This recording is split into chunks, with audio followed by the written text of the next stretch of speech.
So the last 2 weeks is probably the least amount of Spire I have actually ever played, ever since I boss slayed Spire.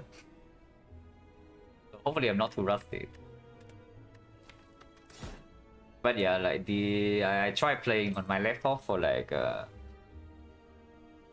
Bombu, thank you very much for the 5 months. I appreciate a lot. Hello, at least I got the CS. How was the trip? Excellent. Little bit scary still because it's like Saturday, Sunday, right?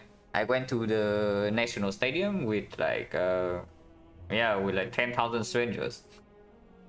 So now here I am back in Vietnam, not knowing whether I'm actually carrying like any COVID virus or not. It's a little bit scary, but the trip is excellent. Like watch a nice tournament, met some old friends, very nice. But yeah, as I was saying, like the laptop I brought with me actually struggled to play Spire smoothly on like 60 FPS. So you really don't know how good you have it until it's gone, you know. I'm very used to playing on like fast mode to 140 FPS, and now suddenly my laptop cannot run it on 60.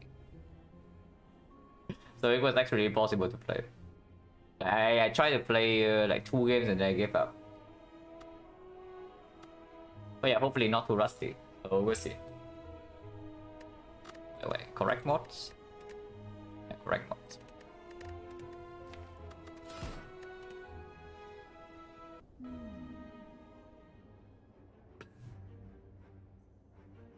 Hello, Leprechaun Ninja. This looks like Transform 2 unless something very weird happens on the map. But Transform 2 is just overwhelmingly stronger than Chooser Cut, considering it also comes from max HP. So of course with Transform 2 you want kind of a path to mitigate some low rolls, but an aggressive path if possible. Good thing though is that we know exactly how strong we are after clicking this. Hello Jarraj. Yeah, so we probably just click this because the other options are not amazing. And we are not forced into a floor 6 edit or anything, so we don't need to go so far to click this over this. And yeah, transform to one strike on defense. And then we see where we go. Okay. Hello, Betty. Okay, do we channel our inner baler here and commit to the searing blow or what? Or do we just keep it in the deck and maybe remove it like somewhat? Was the TI excellent? Like slightly disappointing grand finals, but overall the tournament is really cool. And also, this is like I think the last time I watched a Dota event live was in like 2010. So really nice to have like a new experience, you know.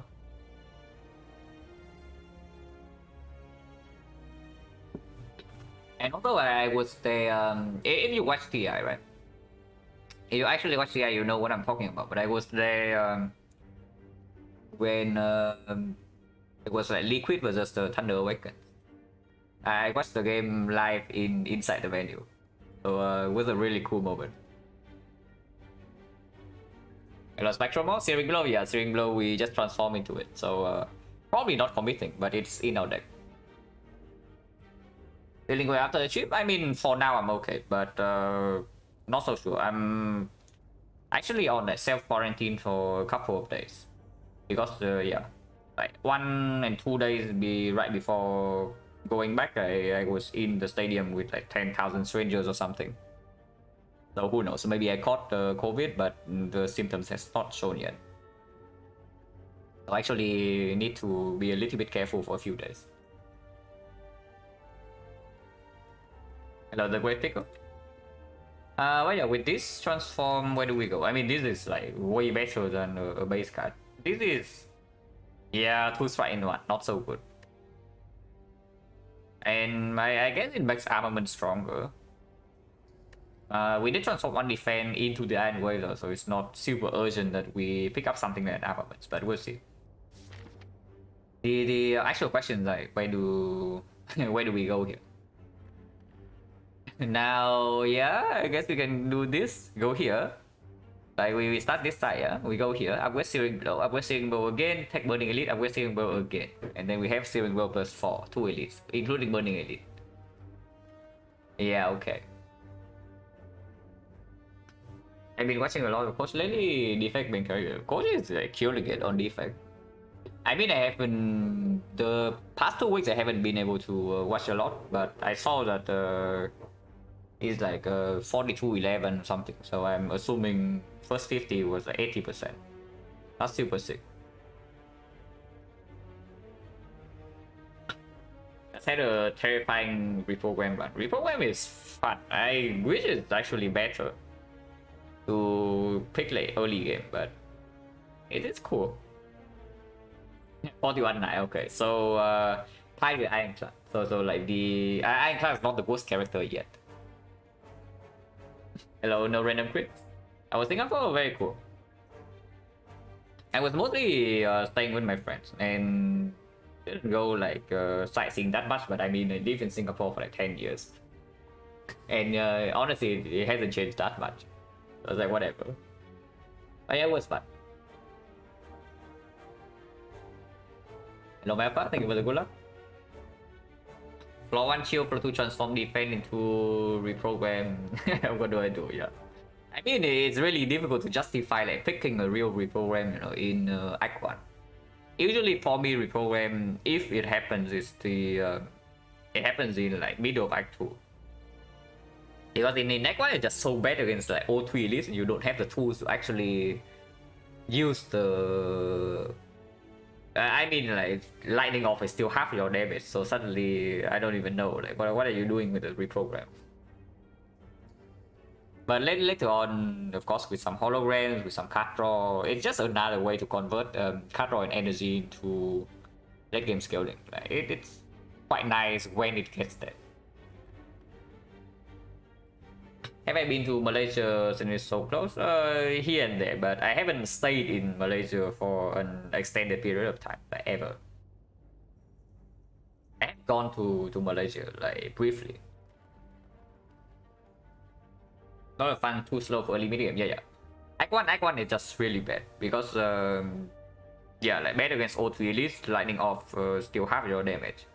Act 2, yeah, you want to reprogram against slavers. Yeah, okay, interesting. But Act 2 boss is when it first plays. At least that's what I think. And then some holograms here and there, some card draw, some energy, and then you suddenly your defense are blocking for like 30. Okay, I keep digressing, but where do I go? I think this stat makes us like definitely stronger than the base deck, so we can try for a slightly aggressive path. So probably I want to go here. And if I go here, most likely is this. After these 2 fights, I can decide. This fight is very flexible because I can decide like after here, yeah, potion situation, card situation, I can choose 3 with 2 question mark, 4 with 1 question mark, or 5 with 0. And then from here, I can decide again whether I can take this or not. If I cannot take this, I can still go here, upgrade, and then we take 2 lady leads.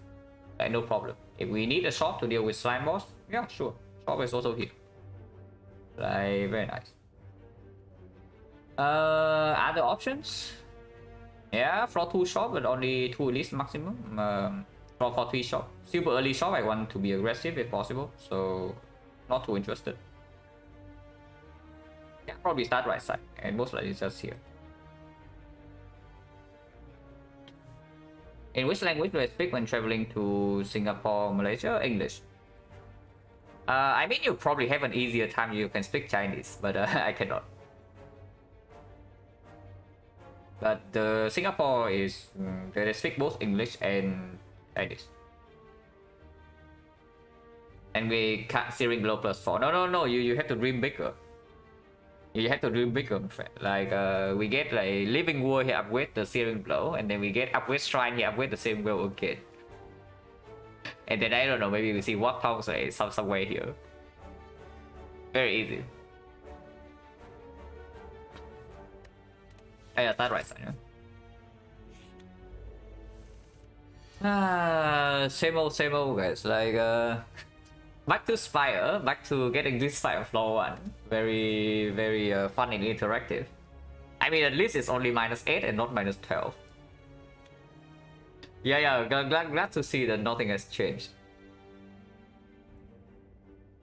The price don't speak Singlish? Yeah.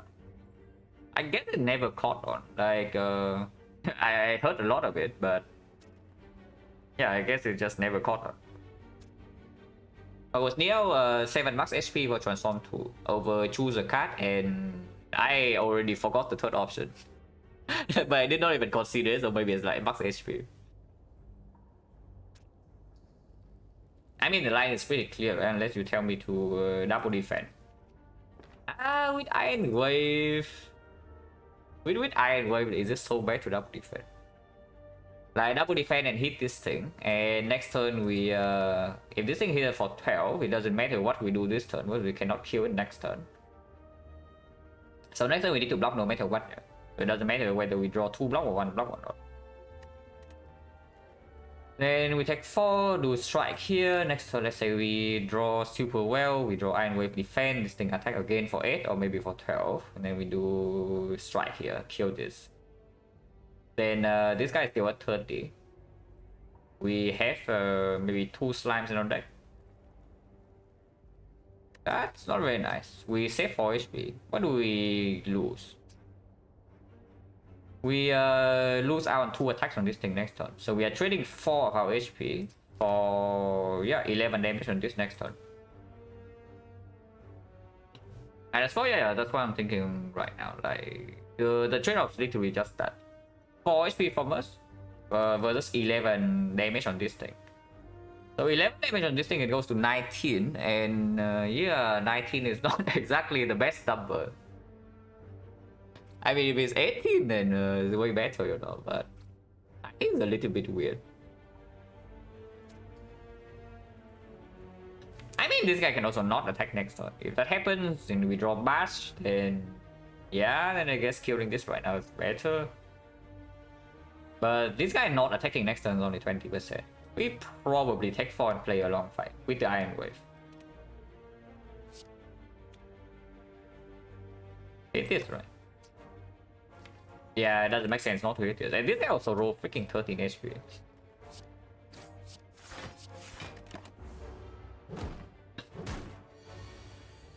Okay, at least we draw both the block cards, and this guy is actually hitting for 12.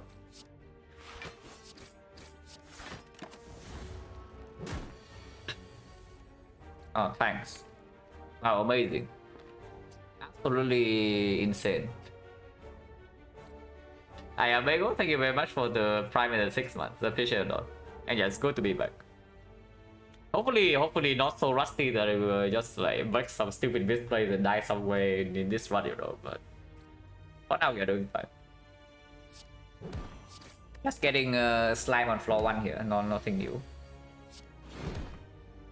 We lost 14, we heal back 6, and we lost 8. Yeah, pretty bad, right? All things considered. -8 to easy hallways with a deck that is stronger than the base deck is... yeah, that story.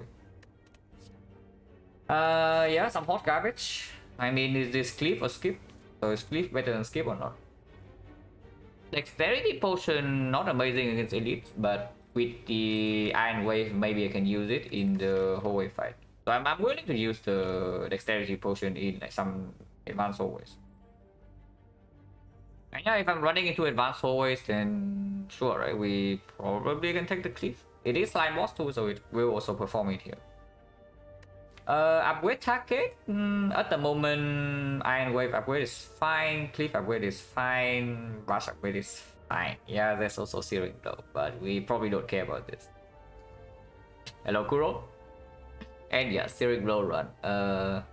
I think don't know, maybe this is how we kill champ, you know, like we see armaments and then yeah, that's our damage scaling. Can always happen. And I mean, it's not worse than strike, so before we remove this, we still remove the strike, because we can see like Necronomicon, we can see I don't know, Warp Tones, maybe Armament Plus, maybe Apotheosis, like whatever crap. Of course, you can also see P-Buff. But Astrolabe is not a consideration. Astrolabe is, doesn't actually matter, because of course we can also get rid of the Searing Blow, so it's only the P-Buffs. And I guess upgrade all base cards. But we'll see. Right here, the only question is whether I pick this Cliff or not. And yeah, I think I do. I don't mind picking up a second Iron Wave or a Struck. Or a Rage, even. Probably not the Rage. Rage is not amazing against High Boss. I will see. But I do think this is better than Skip, because I do want to take all the advanced always here. With the first potion being something that's not exactly helpful against the elite. And yeah, I mean, this potion helps against sentries. So if we pick this, which is a card that helps against sentries, you can also use this in advance always.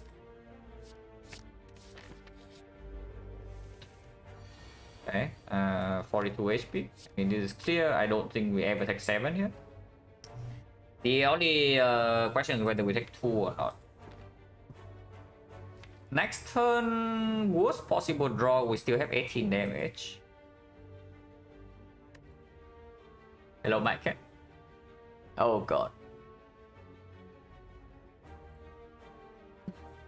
Yeah, I'm back for like half a day, and then my neighbors are actually drilling holes in their walls again. So lovely.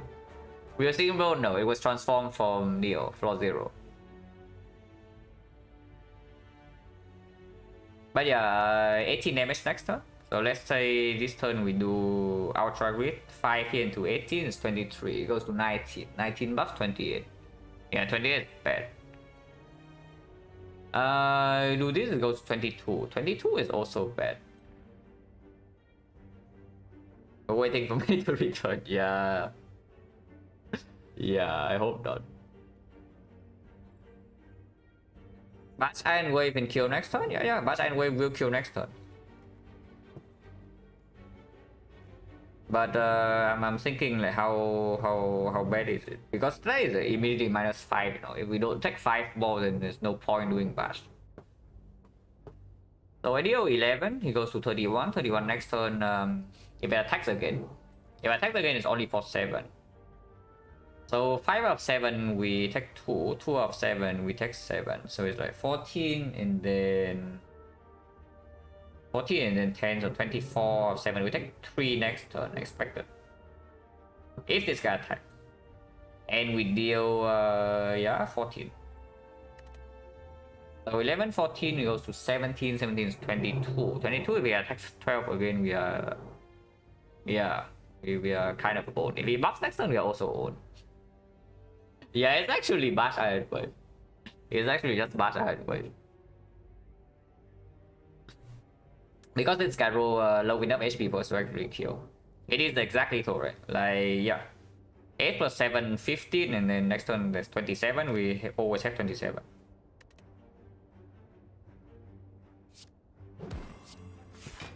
Hey, next one, no, not this fight. You just take 7 and get the hell out of here.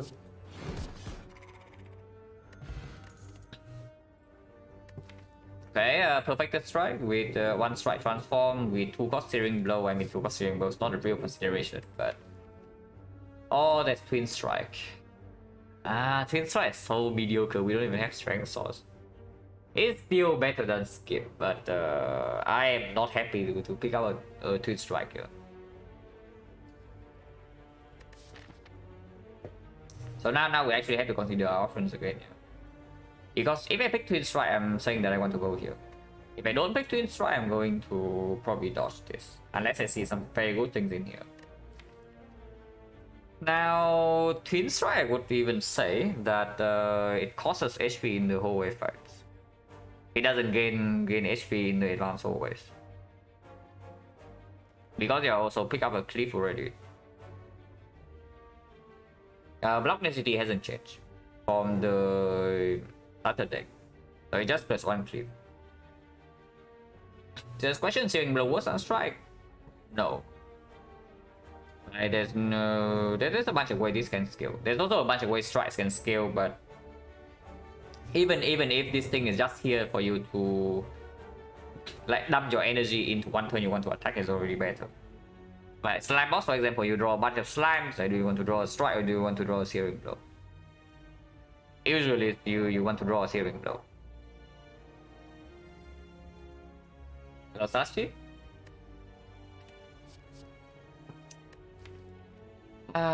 Twin strike. I really don't like it. I don't think it actually saves me anything here. And yeah, still pretty terrible. It's like a Wooling is not enough. It's not strong enough to push us into kill knock in 3 territory either. And Sentries already have Cliff and Iron Wave. I crowd don't know which one you saw you. Okay, I can give you some tips here. I can give you some tips. Give me a minute. I'm opening up Discord to link an image.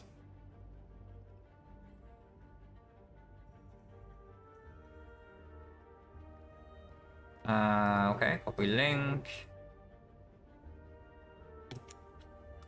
Yeah, if you this is a bad for a photo I badly took with my phone, so if you are like really upset, you can actually work out exactly where I am in the crowd, and I am close enough to the front that you can see me on camera like at some point. So yeah, like that's all the tip you get though. You get nothing else. And final kind of sorry, it's slightly disappointing. Like trio sweep and Conrad, like nobody can figure out a way to stop the game plan. So it's just kind of a storm. But the rest of the tournament was good.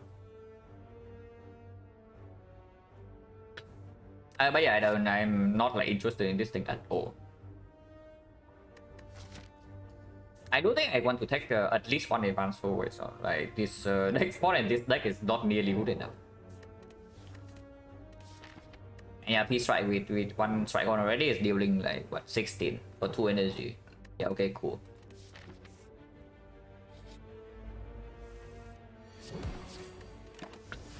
So I go turn 1 is a little bit sad, but yeah, fine. And yeah, of course I take 1.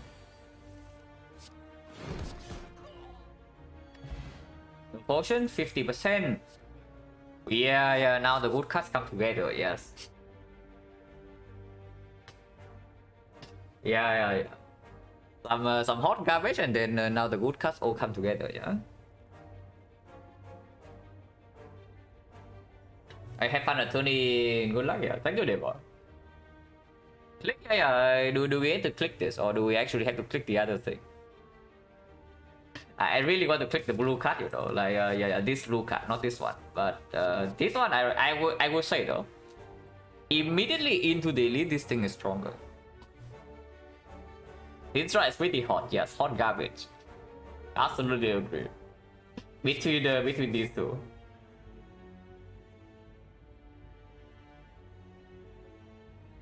Is that uncommon chance similar to rare chance, just flat percentage? What do you mean? You mean does uncommon get boosted by every common card you see, or because there is a I think the uncommon chance does change.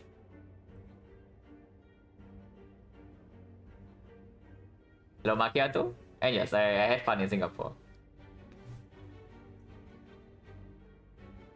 Yeah, it changes, but very slightly.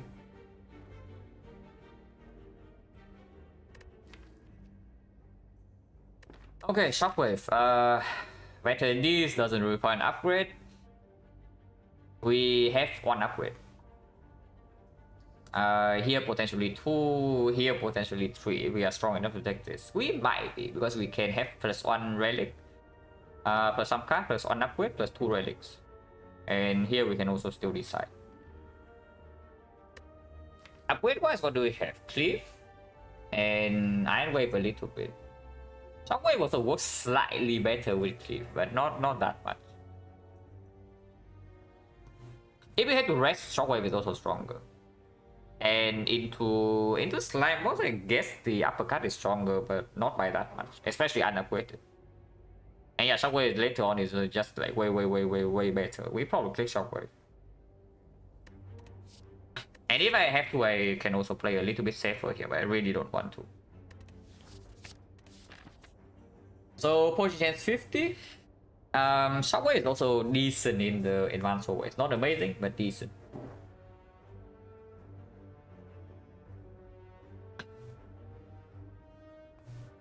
Change as much uncommon, more probable per common. I actually need to double check this. I mean I have read this info like multiple times before, but I just don't really register the thing regarding uncommon cards, you know. But as far as I remember, it's actually not a static chance. Yeah, our deck kind of sucks besides the Shockwave, and Shockwave and Cliff both picks for the advanced always. I'm also willing to spend the next spot because right now against against Sentries we have the Cliff and Iron Wave, and now even the Shockwave, yeah. Against the Lagavulin we have Shockwave set up. So yeah, against the Knob we have nothing, but next spot is also worthless against the Knob. So what I'm basically saying is that we can actually use the potion in here. So we don't really throw away potions. Like 50 to 40, 20%, we got 2 potion drops in 2 fights. But yeah, if we use the potion, which we can, and it never gets wasted. Just like this, right? Because if we end up having to dodge and going 2 fights also way better. Like these are 2 question marks, and then suddenly it's almost Slime Boss already. I want more cards.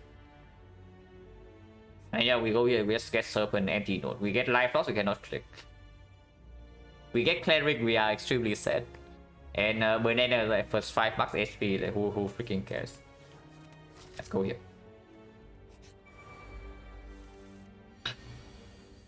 Wow, they show Mercy, guys. But I don't know whether it's actually Mercy or not.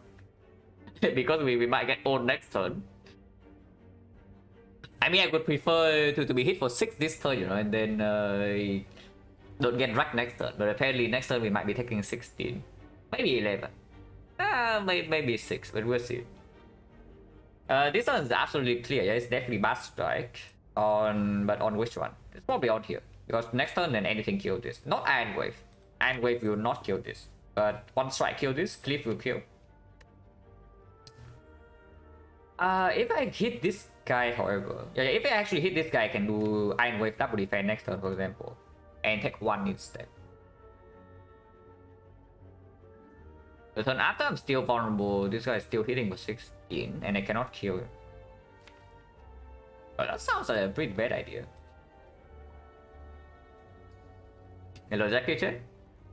Let's do the same blow, no. Same blow was transformed into on floor 0. And I'm not committing to it, so it's probably just there until it's doing something, or maybe I get a P box and I just remove the Shuriken Blow. Yeah, if I do Blast Strike instead next turn, if okay, let's calculate the line of Cliff defense Iron Wave, for example. We have 13 damage on another one. So if we hit this guy first, and then we have 13 on here, this thing is at 14. 14 we can kill.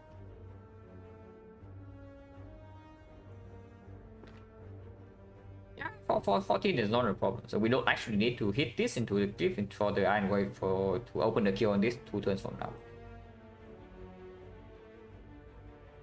Hello, Polo?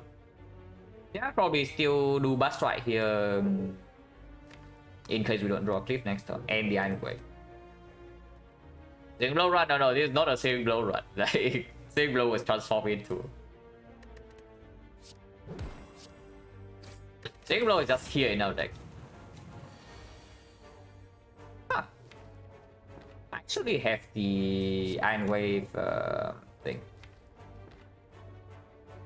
Okay, so if I play Shockwave in here, I'm taking 7, so I'm taking 6 more, but next turn I have guaranteed lethal. This guy can buff, but most of the time he attacks, and we know that we draw 3 attacks, no defense. So I probably take the damage this turn. So like Shockwave into Iron Wave here, and then next turn we triple attack kill this.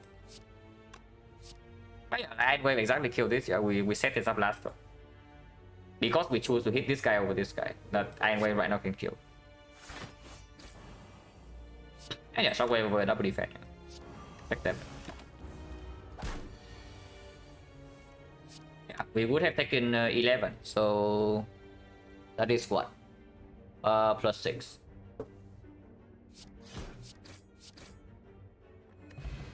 Regen potion? Okay. Potion chance right now is 40. I'm willing to use next spot here. What is this garbage? Yeah, I know what it is, guys. Ironclad cards, but holy.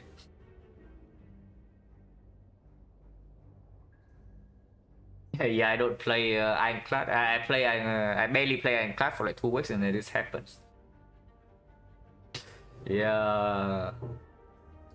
I mean, we are basically full HP, yeah. But if we run into this fight with like these cards, our HP is going to drop like pretty quickly. I can tell you that much. So close line with Shockwave already in the deck, complete trash. Especially when we also have a Searing Blow 2 energy attack already. Heavy Red unpickable. And Ghostly Armor, when our worst fight right now is probably the Knock. And also we are running into Slime Boss, probably not. So this is a skip. Yeah, we take 4 card rewards and we skip 2. Interesting. Oh, they show Mercy, guys. We could have been hit for like 24 this turn. Can I constantly upgrade? Searing Blow, Lessoner? Yes. It does work. The annoying thing about this combination is that I kind of want to use Regen Pot here, but these things are buffing strength. And apparently we need to kill this guy first because he attacks next turn. But yeah, probably Bastion and then Strike here. Maybe I still use Regen Pot. Potion Chance run as 40 and Regen Potion is going to get almost full value here.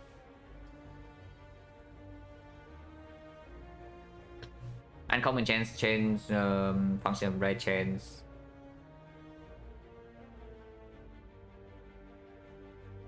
Uncommon chance first to normal type because have -2/-1. Yeah.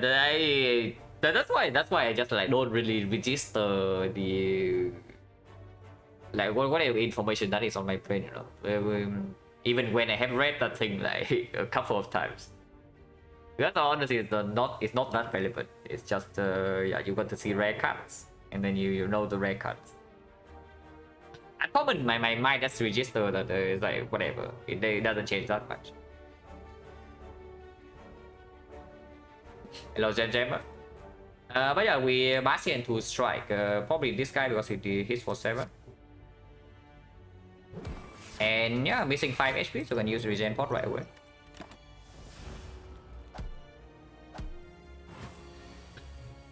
Yeah, we picked the wrong one, the correct one to hit. Very cool. Next turn, this guy never attack, and Cliff will kill. We only need 1 attack. We don't need to take this 1 damage.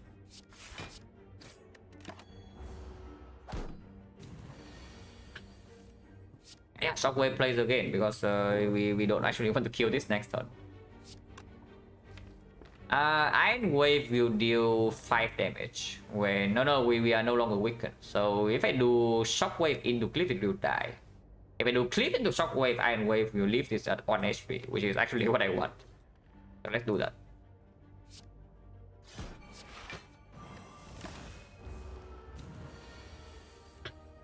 Yeah, guess what, guys? We don't need to take this hit exactly because I did what I did last turn.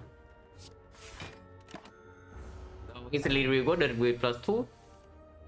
Only +2 though. We cannot get the last regen thing. So regen heal for 14. Yeah, it's good.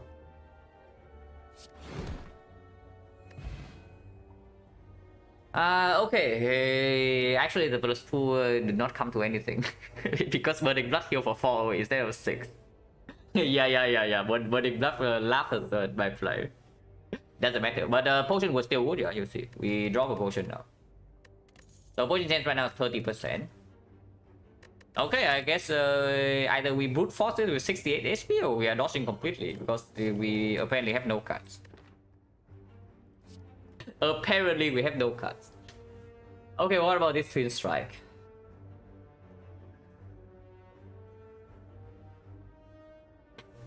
With Arcana, I have not actually played enough games to get the Arcana. The laptop I brought with me was not good enough to play Dota 2. It couldn't even play Spire. I mean, I was playing some custom games in Dota 2, but that's probably also what I played.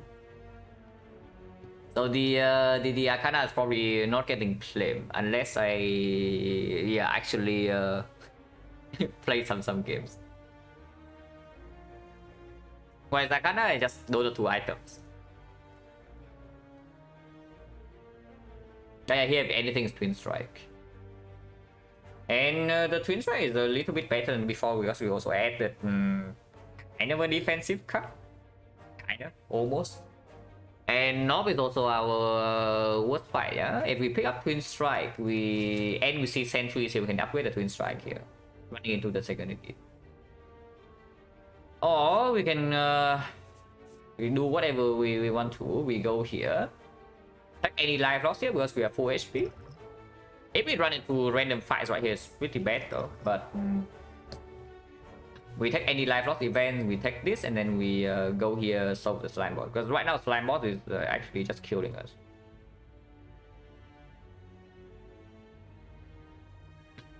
Any good food I ate on my trip? I mean, it's just the classic. What's the word?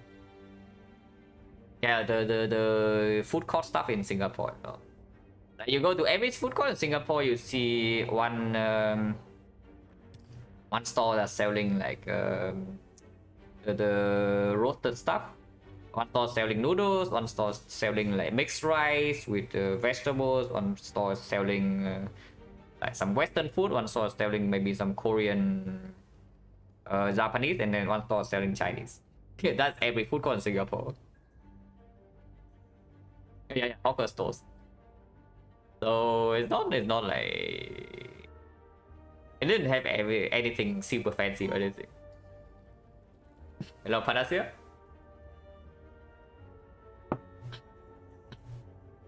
Like we are currently in a very weird run right now because we took 5 4-way fights. Currently at full HP, our deck is complete trash. Because apparently Ironclad doesn't have any good card. Except Shockwave. Shockwave is good.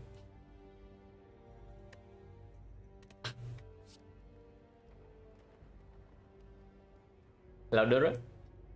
But yeah, probably Twin Swan, and then we brute force the elite, right? Over going here. Okay, I will tell you exactly the risk of this brute forcing the elite, yeah.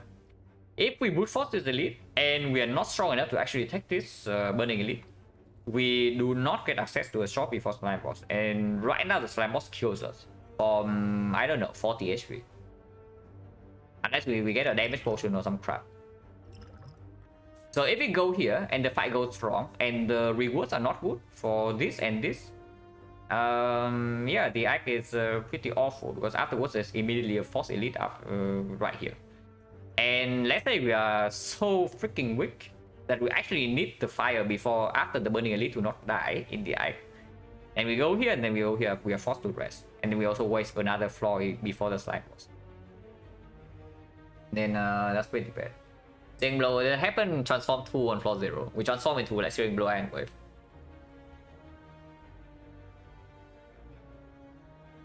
Check out my run, didn't get any good cards, die too easy pool fight like cool with future hammer. Yeah, sounds like Ironclad. I mean, it's a little bit extreme, but I can definitely see that.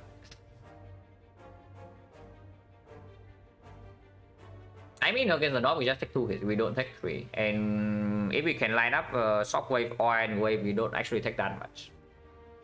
No, normal value against North is like 32 with Iron Wave and the Shockwave. Maybe we go down to, yeah, 27, 28. So heal back by 6, we go up to 40. 46. Yeah, 46, plenty of health. If we are healthy enough and the rewards here are decent and we are still scared slime boss, we can try for this. But if we are strong enough, I would prefer to do this anyway. Like this one into this shot over this shot. Because we also get an extra fire. Sentry, yeah, Dex Potion still preserved. We have Shockwave, Clip, Iron Wave. Shouldn't be that bad. It cannot be more than 30. And Lagavulin... Yeah, Lagavulin. Yeah, Lagavulin, a little bit of a problem. Just a tiny bit of a problem. But we can set up Shockwave, so maybe we can do something there. But probably also not more than 30. How many hours I have in this game? Okay, I can check right now on Steam. At the moment, 3,920. With probably around 80 or 100 on Android, so yeah, probably 4,000 flat.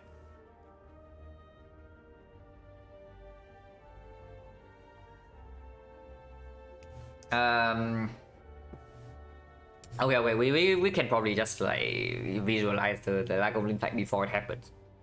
I'm willing to lose 30. I'm not willing to lose more than I'm not willing to lose like 50 in Lagavulin. 30 is fine. So we'll see whether 30 is actually a thing or not. So we start with Shockwave, yeah, and then we open turn after. Let's say we pick Twin Strike, so we open with like Double Strike and Cleave, which is already a somewhat mediocre slash bad open, because preferably we open with either Bash or the Twin Strike. So we do 12 plus 18, 30. 30, so we deal 22, that thing is at 93. 93, and then we are being hit for 35. Iron Wave can always replay. I'm willing to use Dex Spot there. So Iron Wave. We block 7, maybe we say we block another defense. So we spend 4 energy on attack and Iron Wave dealing 7. When I ideally use Shockwave against Lagavulin, we just use it, like when we draw it. We use it and we open the turn after. We waste 1 weakness, but we gain 2 energy. So you are effectively trading 5 of your HP, 5 block for 2 energy. So if you never play a defense for 2 energy, you better play Shockwave before opening.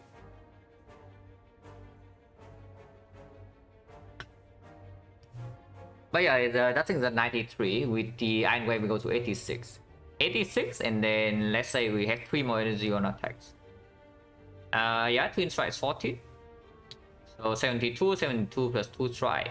Oh, no, the Bash. We need to play Bash. So Bash is 12. Sorry, give me a second.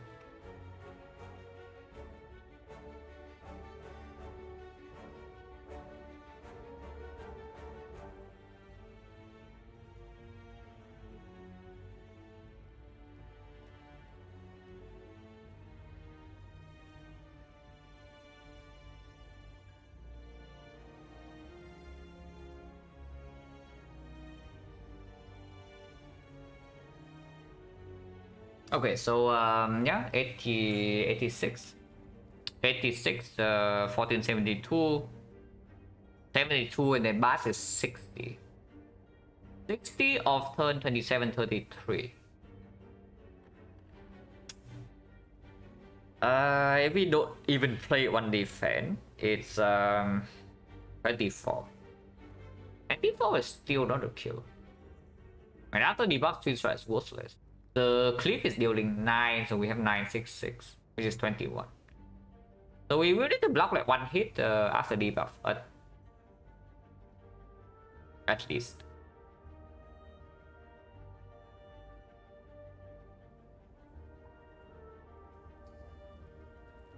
No matter for Searing Blow was transformed on floor 0. We pick transform 2 and we got ceiling blow iron wave.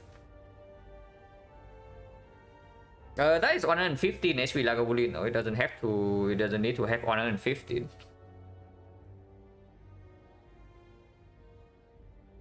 So yeah, if it's 112, we are completely fine. If it's 113, we are still fine. 114, we have problem. 115, we cannot kill. But we are facing like 55. We block 7. We block another. We block 14. And if we cannot kill first turn debuff, we can also block one more. So in total, maybe we can block even 21. 21, we are facing 55. We're taking 34. Yeah, to see it work? No, it is not going to work because we are not committing to it. It was a messenger. It was a better floor 0. Yes. Hello, step up. TI was fun. TI was excellent.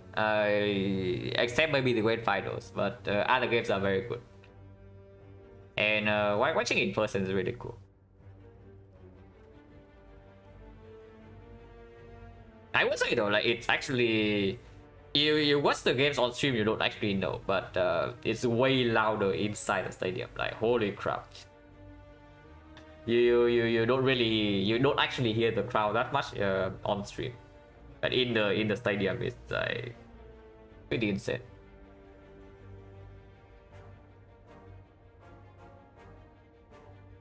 But yeah, twin strike is still fine. Like, even with the twin strike, we are barely killing the Lagavulin on time if it's rolling low HP. Without the twin strike, we never kill. And of course, it's decent against slime boss, it's okay against Snob. Good with potion. Yeah, sure, we can click this this twin strike. And yeah, run into this lead. Let's say that 114 we might have some problems. Because this thing is at 114 right now. Also, next time I'm willing to gamble 4, yeah?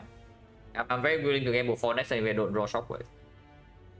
But this is just button skip.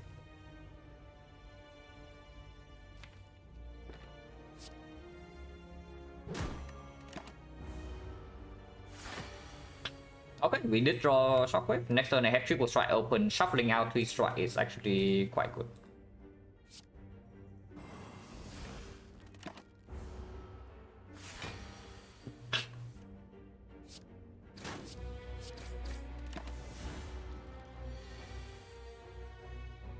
Yeah. I mean, if I draw both the cliff and the twin strike, then of course I play the 2 good attacks. So next board run is basically for 4. I mean, potion gen is still 30%. Next elite fight is, yeah, 1, 2 earliest 3 fight. So it's like 30 and then 40, so 70, 60. 58% of the time we get one. So even if it's for 4 HP, it's not that bad. And if we actually end up having to block one turn after debuff, it depends a lot because I'm not very willing to also use the Gamer's Pool here. Then maybe this potion can be 6 or 8. Into the North is worthless. Into Sentry is probably saved a little bit more, but with the chance to also drop a potion, it's probably just good to next 40.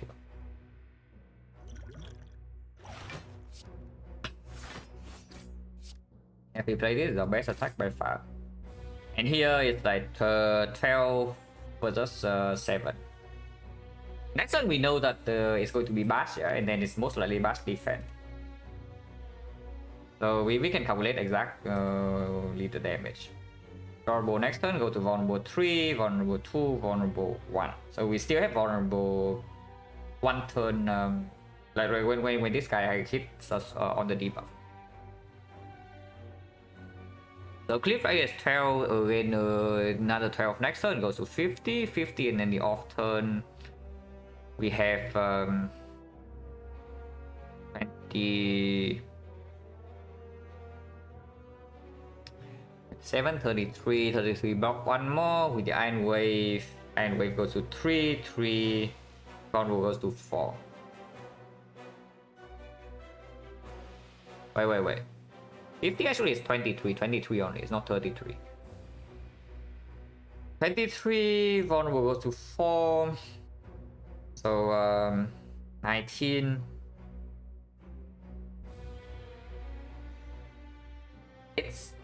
Doable, yes. Doable.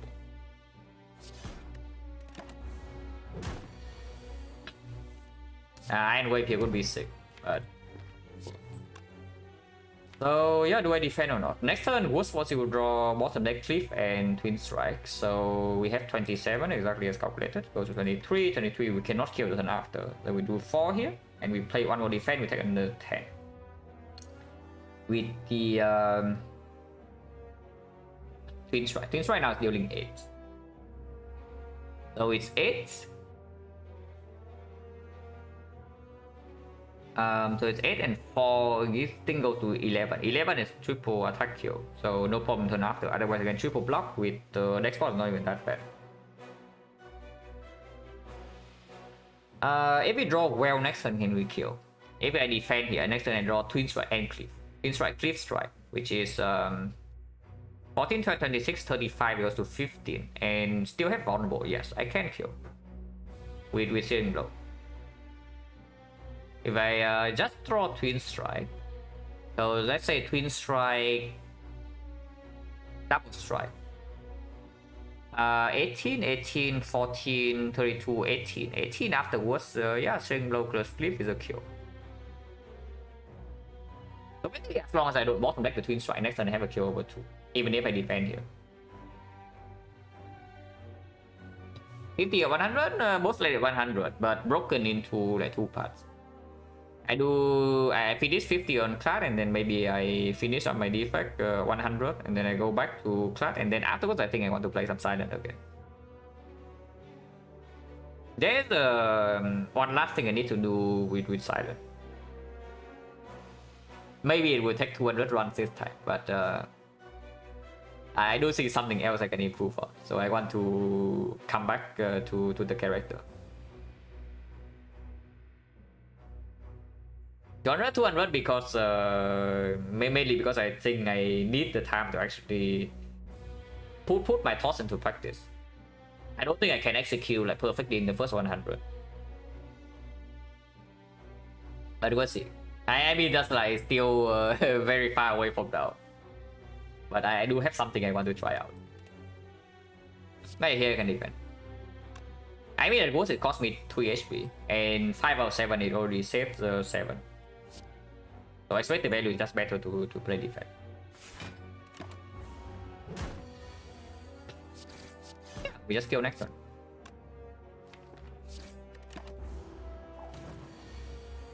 So we block yeah, it's only we are overkilling by 6. So we block exactly as necessary. We could not block one more because an attack when vulnerable is worth 9. So yeah, this fight is actually perfect.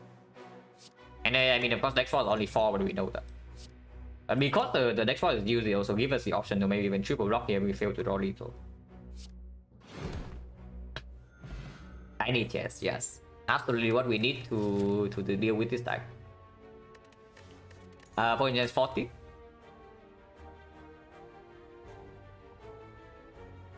Yeah, yes, Ironclad cards. Lovely.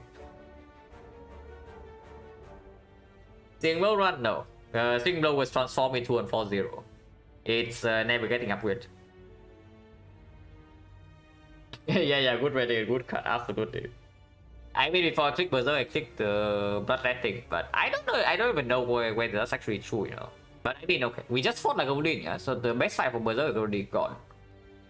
I guess it's not the worst against Nog, and Searing Blow does cost 2 into Slime Boss is good. Only if it's upgraded, because otherwise we draw it on turn 2 and you want to play Berserk and take 57 to your face or what.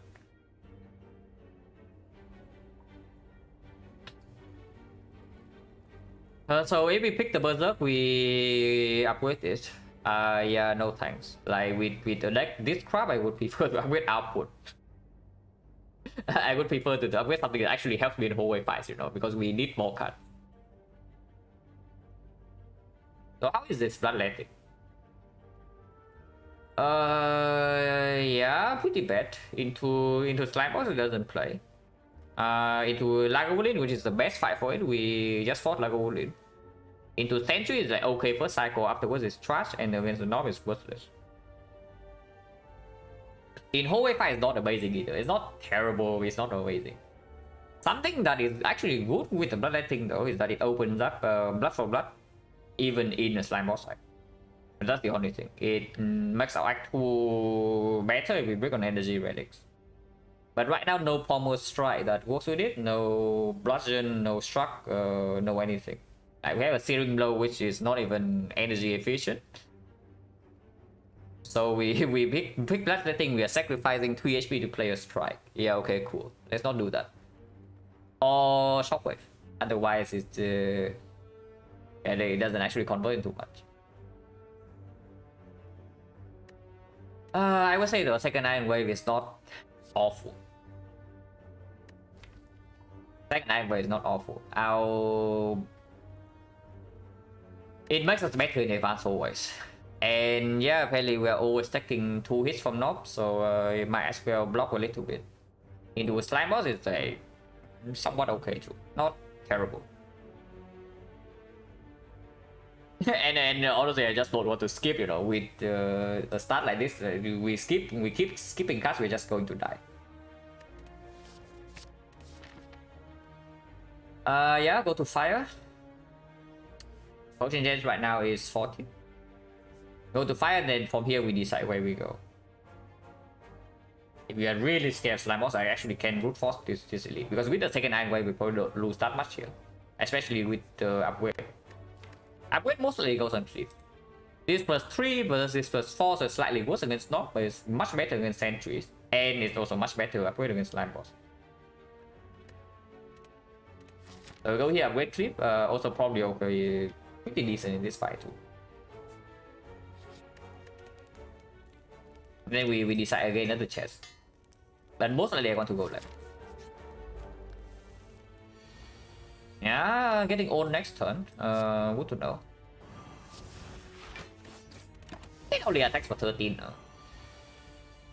And yeah, Iron Wave performs, so we take 10. 799, 23, 23, 43, and next turn we have perfect damage. So yeah, let's do that. I will check. Yeah, 41. Split. And Vulnerable still in here, so we no need to reapply patch.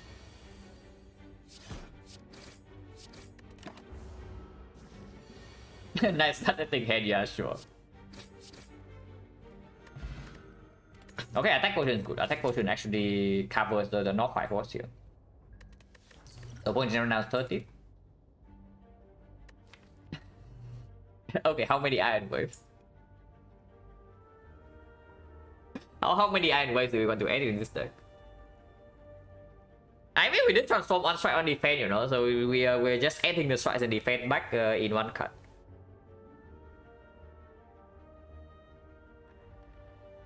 We just bought the Lago Woodin, so value of struck goes down. We upgrade the cliff and we pick the second Iron Wave, so value of struck goes down. Struck is better in Act 2. Kunai, I wish, like Kunai, Shuriken, Ornamental Fan, whatever, you just give them to me. or you can also give me an angle, you know. How many fights have we taken this act? Like 1, 2, 3, 4, 5, 6, 7. We take 7 fights, and this is our deck, really. Yeah, interesting. I don't even know though, like I don't even actually know whether this third Iron Wave is good or not. It's probably not. It's probably not even good. Like against the North, do you want to draw Iron Waves or do you want to draw your upgraded attacks? Or you want to draw your vulnerable? Into Slime Boss, I also don't really want to draw Iron Wave, you know. When I'm being hit for 36, I want to draw something that actually kills them. Our struck, good if we can get away with it. I don't know whether we can. Because right now you see, yeah, we are decently healthy with 2 potions, but that can change extremely quickly. Struck is not going to perform in this fight. Struck is not going to perform in this fight unless it's Sentries, but Sentry is already the better fight for us. With Clip plus double Iron Wave and Shockwave. So if this is not when the Struck causes HP, suddenly we are in a very bad spot, and this fight is nowhere near solved yet. So I don't think we are actually in a position where we can pick a card that's better for Act 2.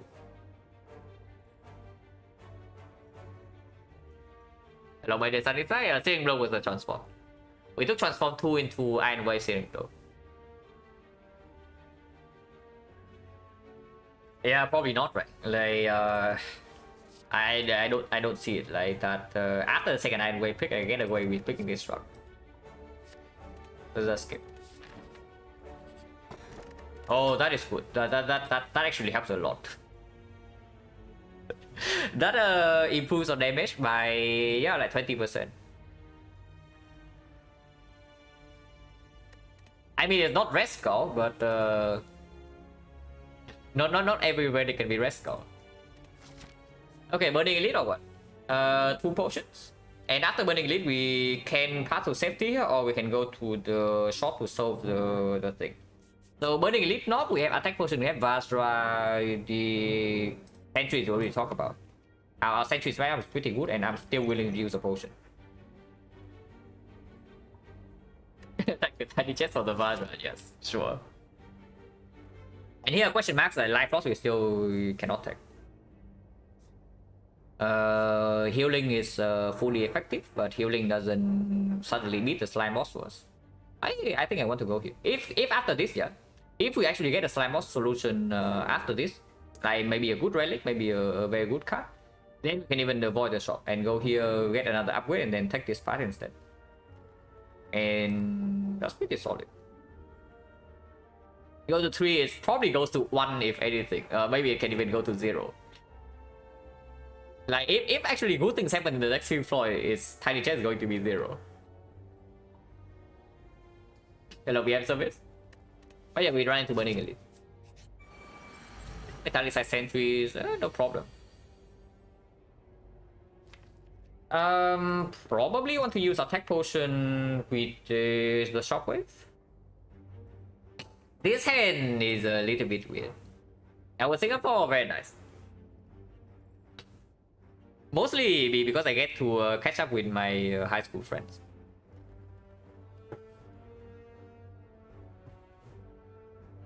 Yeah, otherwise I not many new things. Oh yeah, this is a little bit weird. Because we draw 2 iron waves, but we don't even draw a third attack to spend the last energy. Yeah, blood I think would be good here. Actually, it would not be, but it would be something. So taking 5 to deal 3 more and strip one artifact doesn't make sense, right? It's just double iron wave with float on energy or what? Oh, that kind of sucks. But attack potion probably comes next turn. And they all roll 41. If they all roll 41, I need to think like which one to hit. So we just double and wave defense, yeah. Okay, don't need to play defense, we can play it to make it happy.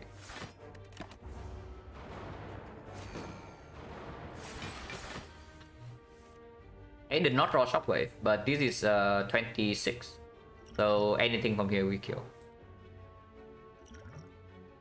Yeah, like Clash. But Clash worthless than redraw, on the other hand there's Carnage. This is 21, is 17, so Carnage is just better.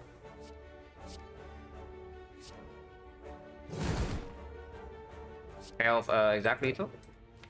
A little bit safe because we bottom deck both the shockwave and the clip, so we are wasting damage, and next turn we are taking 10. But fine.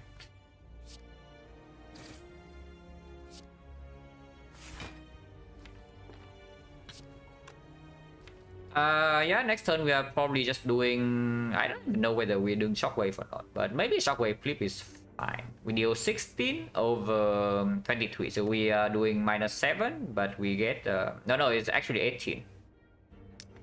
18 versus 25, so it's still -7, but we gain 2 vulnerable.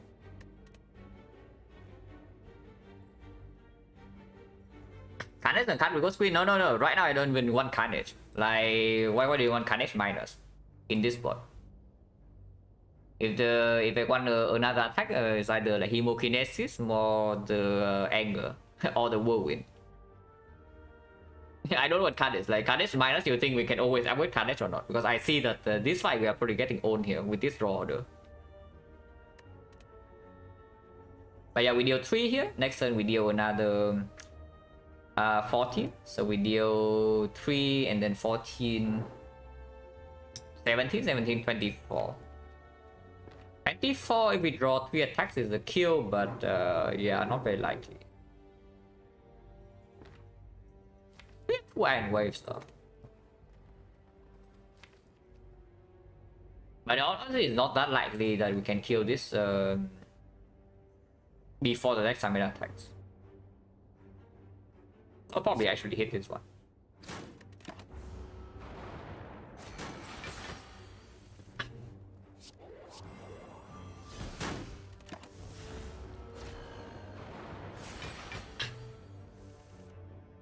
Oh, really? Well, that's convenient.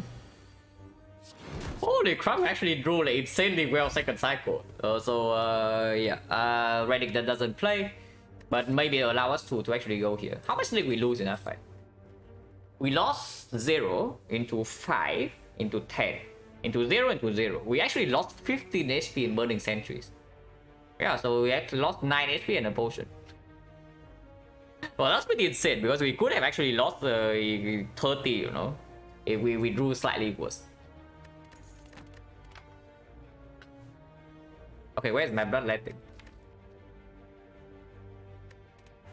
Because I don't have bloodletting, this actually cannot be taken. At least at this moment. But there's also a Reaper with the Vajra, so we probably take the yellow card. It doesn't solve the slime boss for us, but it makes the whole way fight like better. Reaper? Absolutely. Reaper Vajra, Reaper Shockwave. It's just Reaper. And with this, we also find strength more often. or you can pick Headbutt here, but no thanks, right? Okay, so now we have another decision because slime boss is definitely not solved yet.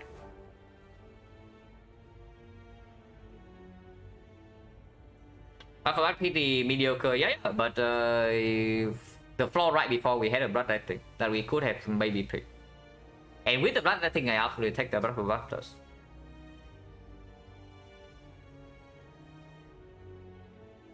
Brutality, yeah, brutality is of course good. Wait, what is this? Yeah, give me a second. You're just watching the clip. Let's keep on going for elites.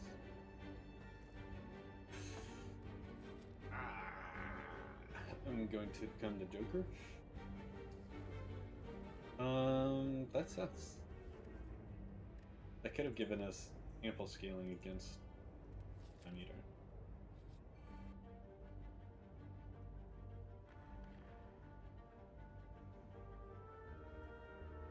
23 challenge left.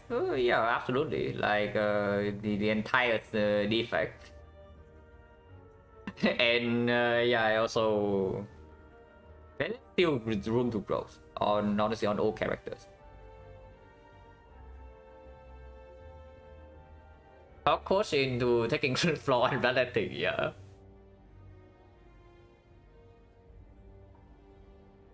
Okay, 276. With question card, this node definitely has lower value compared to this, yeah, and we are also sacrificing one fire. So if we can get away with going to the fire instead of the shop, we should do that. I mean, this will mean the tiny chest doesn't even proc Act 2, but that's fine. Tiny chest on one running into Act 2, it just costs you potential Colosseum roll. First run recently, 3 Sweeping Beam, second one, and win the run. Yeah, Sweeping Beam is good. Like, Sweeping Beam is a very solid card.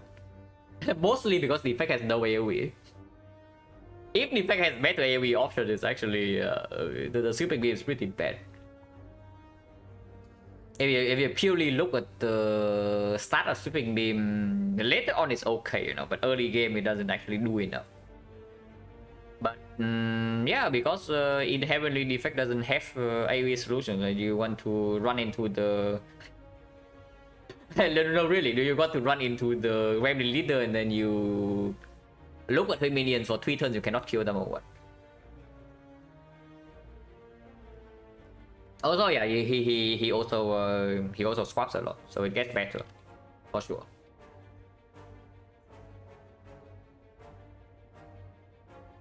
Yeah, so basically right here, if we say that we never die to slime boss, we're going right, and we should go right.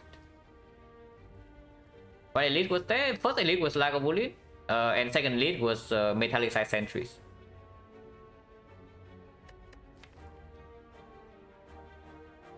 Yeah, right now we don't have a damage potion. We can still easily die to we can still easily die to slime boss because yeah, the knob will actually take away the 20 plus from us.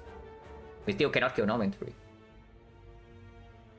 And the Gameless Brew is a good potion, but it doesn't help us solve a fight that we actually lack output in. So if we go to the upgrade, of course we can upgrade Twin Strike. So a little bit better, and we heal up with Reaper here, so we will enter Slime Boss with basically full HP. Question card, yeah, absolutely. Question card speaks for whole ways, and if you can delay the shop, you also want to delay the shop. It's always absolutely yes. And also, I'm talking about this already. Like tiny chest on 1 is not even good. Tiny chest, if you want to actually perform an actual, you need to be on like 2 or something. So you actually get the chest before the first elite, and it also doesn't eat up a Colosseum bro.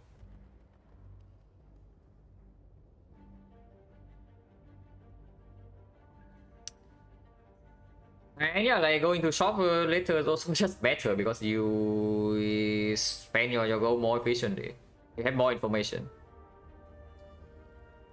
I died to slime boss like this like so many times because I overestimate the deck.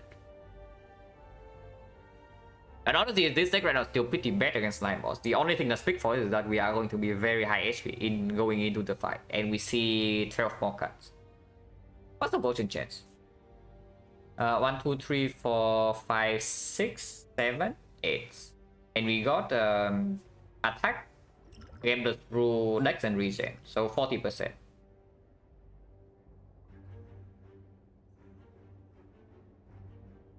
So we will get one more potion before this. 1, 2, 3 here. 12% that we don't see a single potion in 3 fights. So most of the time we get the potion. 50% of the time the potion is not good against slime boss though. So 44% of the time we actually get a potion that performs.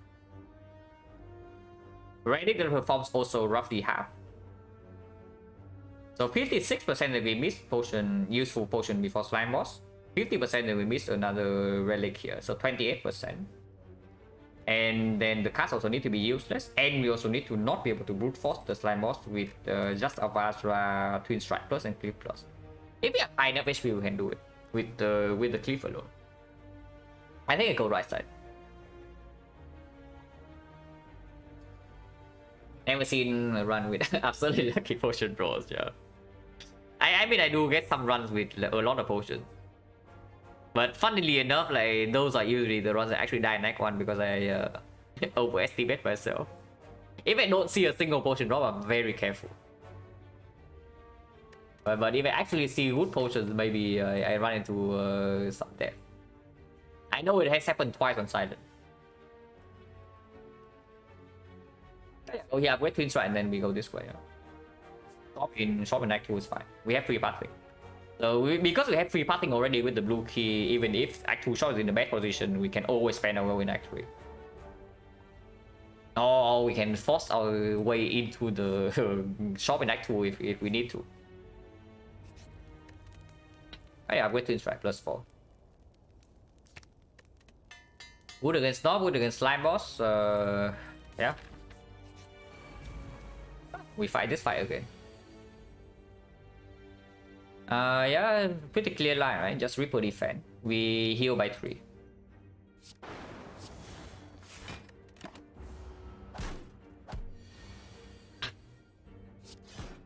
And yeah, next turn guarantee lethal, so we can just kill this.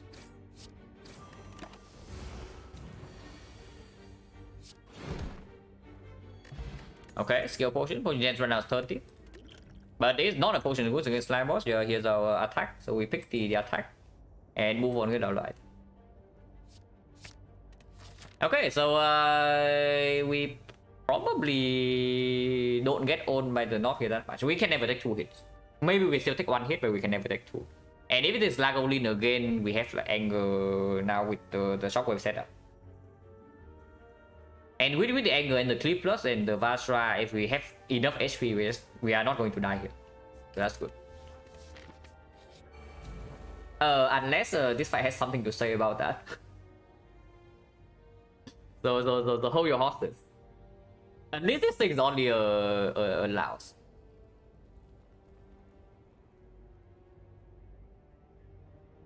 Okay, potion chance 30.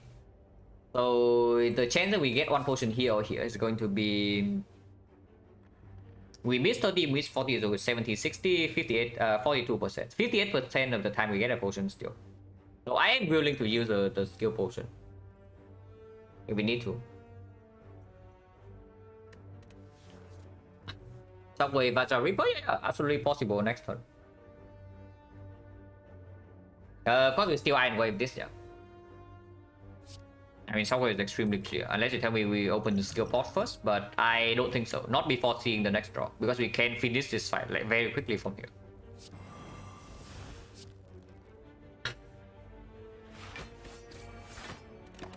Could have maybe do the Iron Wave before the Shockwave, yes. Oh, this guy is smart. He is also dead though. So unlucky.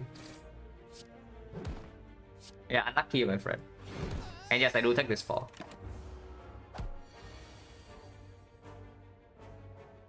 And Vagabond, thank you very much for the Prime and the 3 months. Appreciate it a lot. Okay, we draw a potion again. So potion chance right now is 20%.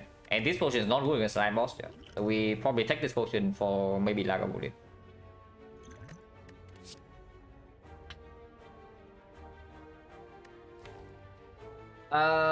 Yeah, Sword Boomerang to upgrade Sword Boomerang is, yeah, no thanks. Before I do that, I just upgrade my Shockwave.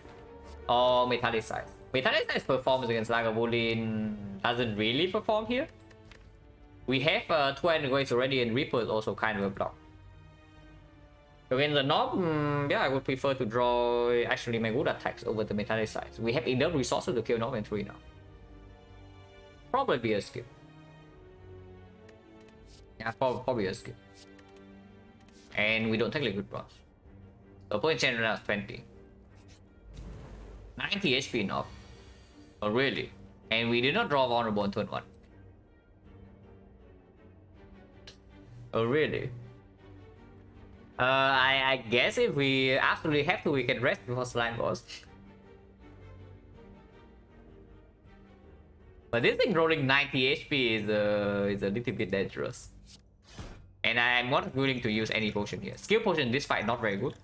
And Game Blood was way better into Slime Boss. Oh really? We still have not drawn vulnerable on turn 2.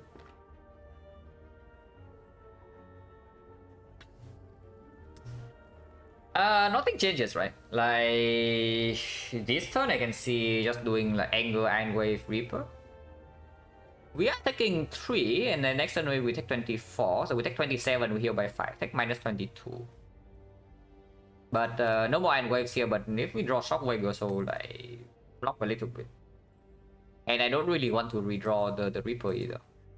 And we also kill this thing in 2 turns.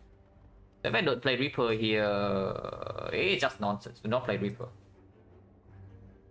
So what turn 1 like for what though? Like, why would you do that when you can just use it in Slime Boss instead? Taking 1 hit this fight is not the worst thing, you know. But I tell you what the worst thing is. The worst thing is that you waste your potion and take the 1 hit anyway. And then you draw into the skill from this skill pot, you know. And it blocks the kill. But probably not. If this thing gives something useless, we just skip. But there are like only 2 skills, right? Which are, I guess there are 3. Yeah, I guess there are like 3 skills that are pretty decent. Let's say Battle Trance, there's the Shockwave, and there's like Inferno Blade. Oh wait, bottom deck? No! Do not curse me. Like we can still draw it next turn. Hopefully I draw it next turn. But with this, no, it's open on turn 1. It's what Mike is suggesting. Like open on turn 1 to get something useful and not anger the Knob. I'm not even considering opening this right here. I'm just thinking, I'm just calculating damage a little bit. So 1846. Wait, it's 18, right? Yeah, it's 18. 1846. 46 next turn, let's say Shockwave Strike. 34 and it's 24, so it does kill. If we bottleneck Bash and Shockwave, how bad is that? This is going to be 16. 16 plus 13 is 29. 29 for this is 17. So Bash plus anyone attack would kill, and we had 2 anchors. Okay, so no problem with playing Reaper here then. We don't need this 2 damage.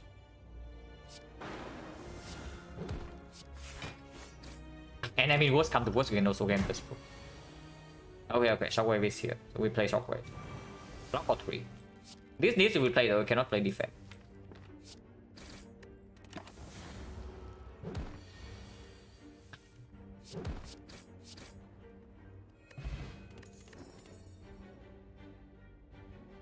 Struck. Now really Struck is fine. Honestly, with the Dreamcatcher, I can even rest before Slime Boss because we have Dreamcatcher question card now. The Shockwave upgrade is good for later, yeah, but against Slime Boss it doesn't play.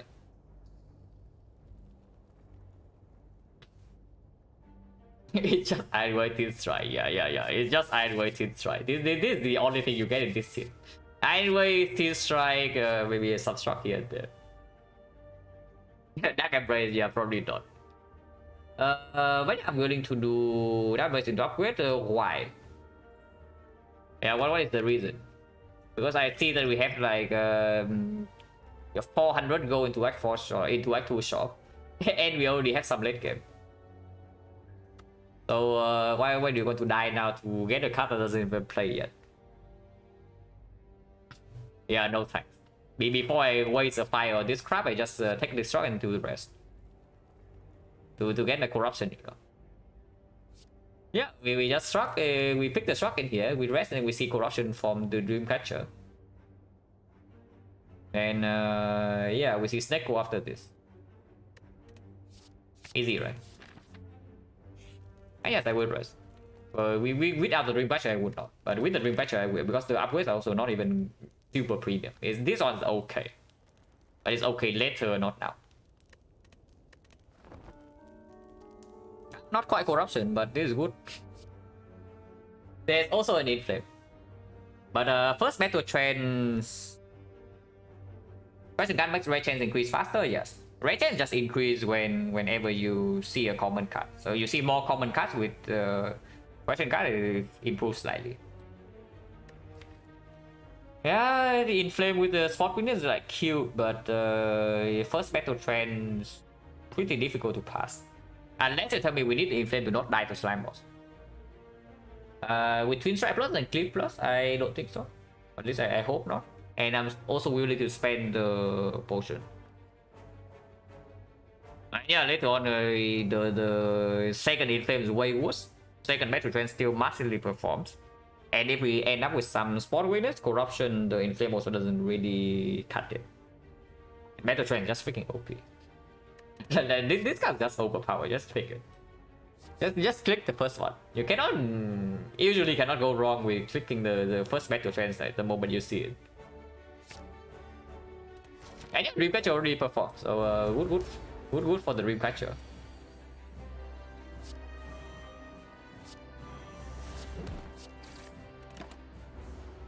So we have weakness guaranteed turn 3 now. We don't need to actually split.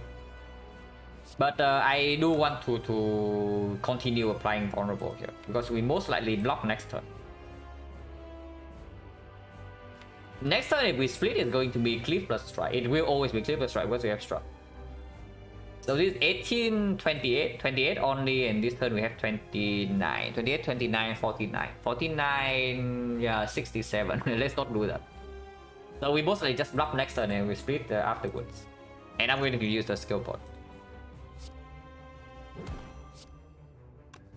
93, 93, 18, 75. Yeah, that's bad. So instead do Iron Wave. Do Iron Wave, we go to 94. 94, and then I can play Clip to put it to 76. And then we have a perfect split. Double check. 94, 94, 18. Yeah, 76.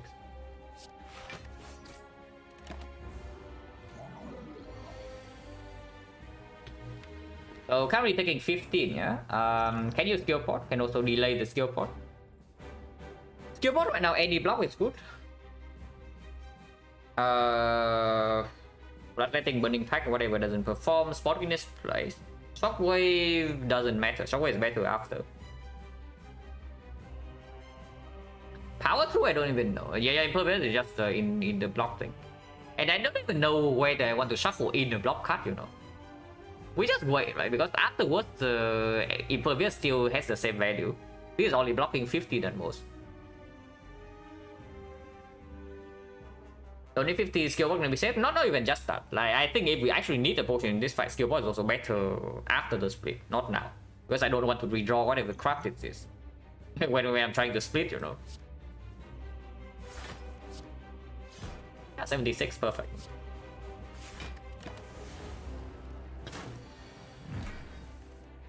Not so perfect. But we have a lot of attacks in here with 2 angles, Battle Trance.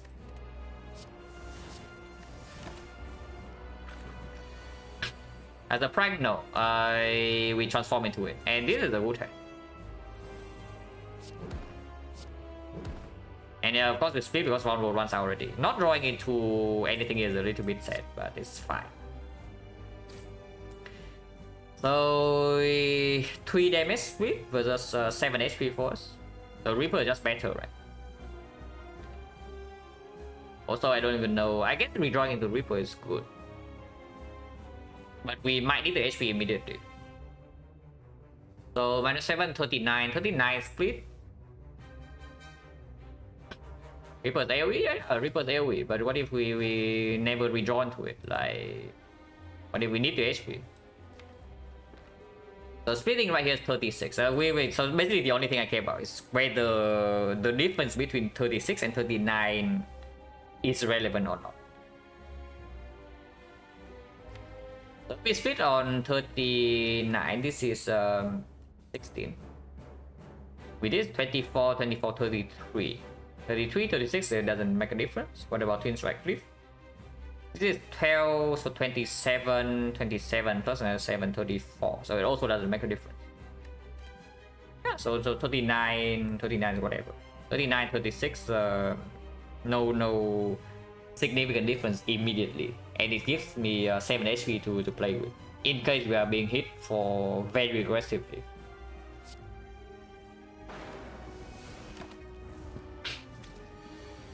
Yeah, I like this. So 26, and then Twin Strike kills one, Searing Blow kills the other. Yeah, we just split this and take 12. Go face. This is 27, 27. This is actually 26. So Bash Cliff is more damage than Cliff Double Strike. Is that true? Yeah, this is 9, and then plus another 6 is 15. So it's 14. Yeah, it's true. Can we defend here? No. This 19 doesn't split. So Bash Cliff then.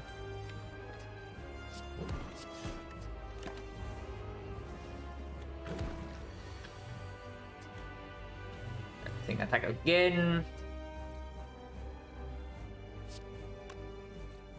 We can full block this and set up a kill for next turn, which is actually good. We have like 4 angles in the deck now. Not, I guess there's a decent amount of slams, but we still have a AD potion we can use.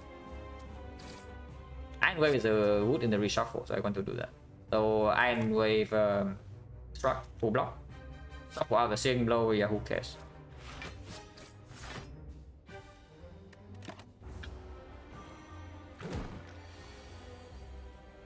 Oh, rude. Oh, this guy is so freaking rude, man. We can still take the hit though. Potion gen run is only 30%. So 30% and we are effectively using potion for like 5 HP. Maybe less.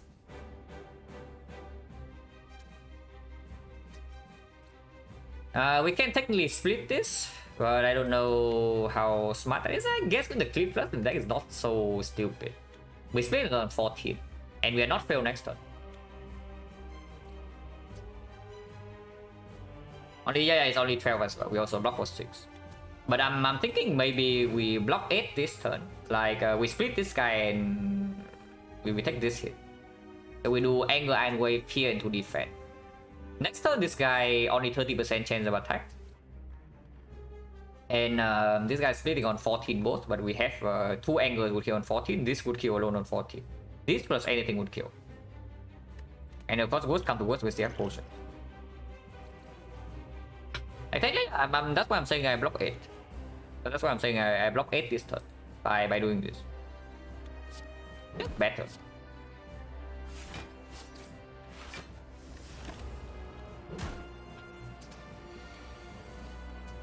Okay, maybe it's not that much better. Because apparently drawing into angles is not possible, yeah? Interesting, and we are also being hit for 24 right here to our face. So once again, potions like for 14. Yeah, still not worth. So we just take 14 to our face then. And next turn we solve.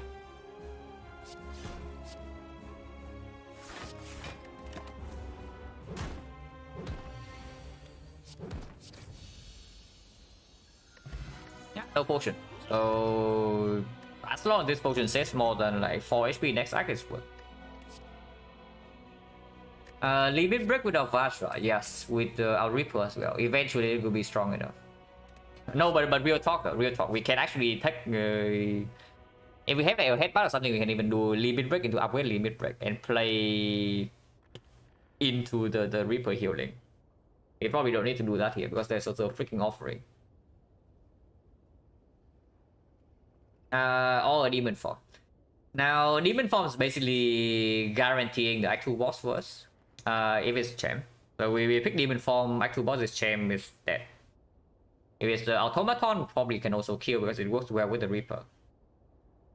But yeah, hallway fights, and we also want to take more hallway fights with the question card. It's just easy offering.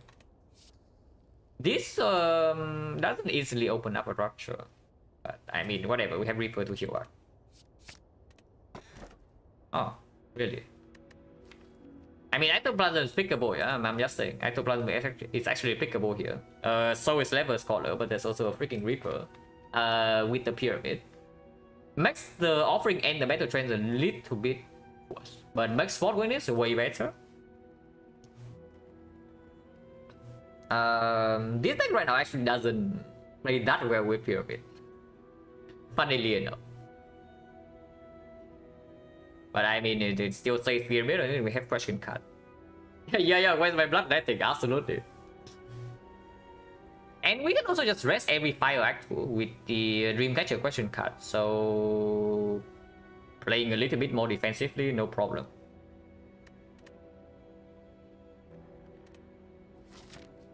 Now, if we have Demon Form, that guy is dead. We don't, so he's not dead yet.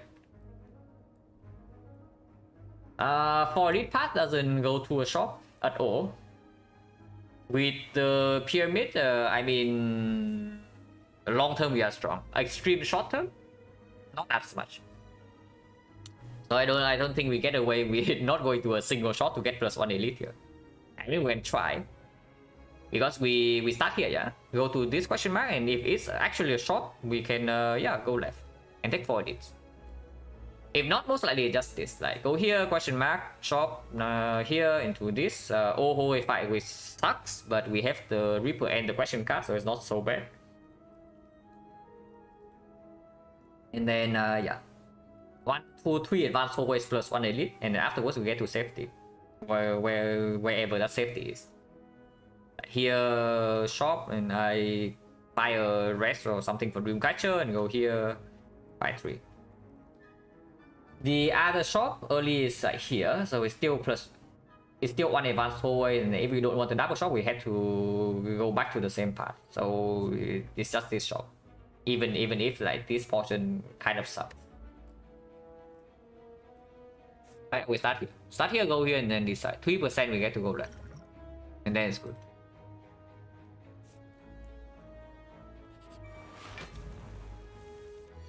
Baseball is pretty annoying for Reaper, I would say. This guy can kind of own us, but we can open up skill potion, yeah. So Blast Strike or Shockwave Strike? Shipping artifact actually doesn't matter here. Yeah, just shipping artifact actually doesn't matter at all. We have like 3 strips in total, and then we need to redraw into Bash and spend 2 energy to actually apply vulnerable. Maybe even triple strike then. So we need to deal 95 damage to this guy without vulnerable. Here we have 21. 21, 7, and then this is 16. 23. 23 plus 12. 35. 35 and 21, 56. 56, 68. And baseball is so OP. You cannot apply vulnerable, this baseball is going to eat you alive. Apparently. But I mean, I don't know, maybe skill potion, give us something.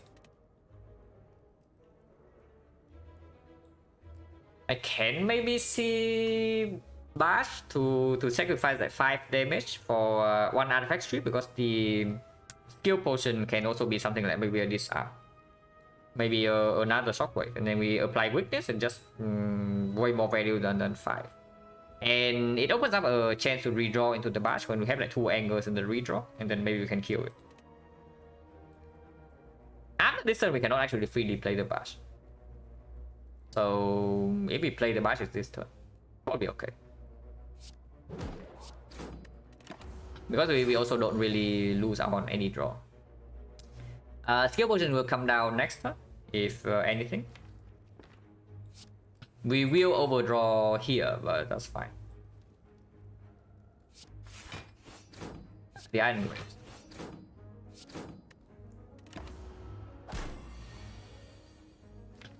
Oh, anger first. We can play all the blocks this turn, so it's like 6 and then 15. We are taking 7 plus another here. We take 13, and of course we still don't really kill. Yeah, so I'm definitely willing to use this. Of course we play 1 card first.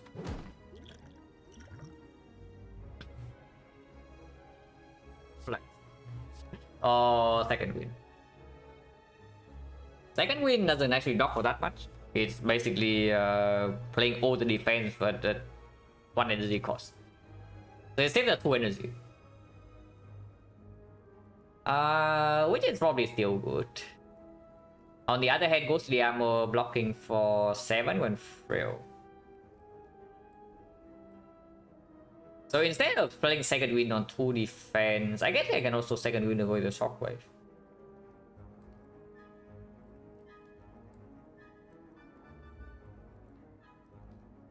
Yeah, so it's like what?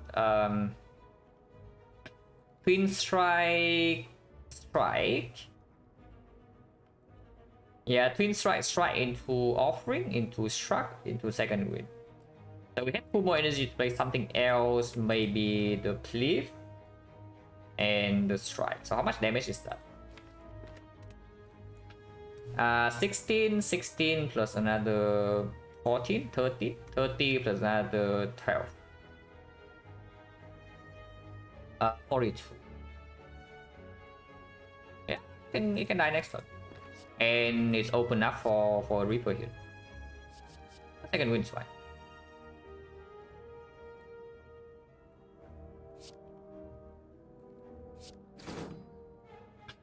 Oh, play strike, play offering. Struck. Second wind. Yeah, that's a skill potion we saved last act. The wood voice.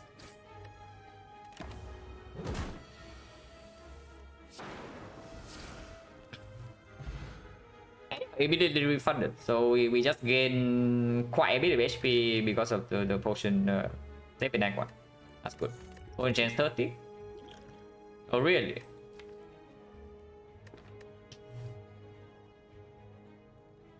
A real second win would be good, but we don't have one. Yeah, Power 2 and then Evo Plus. Evo Plus with the pyramid way worse than usual. Also doesn't actually play against yeah, anything. Maybe skip for your second win. Okay, yes. I think we still take the power through probably because it does immediately open up the second win. And if we go see a medkit in the shop, it's just like premium. And yeah, there's also nothing here. If the body same is plus, maybe you can consider it. If nothing else, this thing still says on energy 15 block, you know. Okay. Yeah, transform into second win. Or Jax with the Reaper. Yeah, Jax with Reaper Pyramid. Or anyways, yes. Or mutations. Because if we pick mutations, Clockwork Souvenir immediately give us 3 strength to work with the thing. So we have medkit and the souvenir as the shop relic out. And get rid of that Searing Blow, really? I mean, we probably transform Searing Blow over Strike, yes. I'm really thinking about the other 2 options now, because the mutation is not even bad. On 3NZ especially, the mutations is at its best.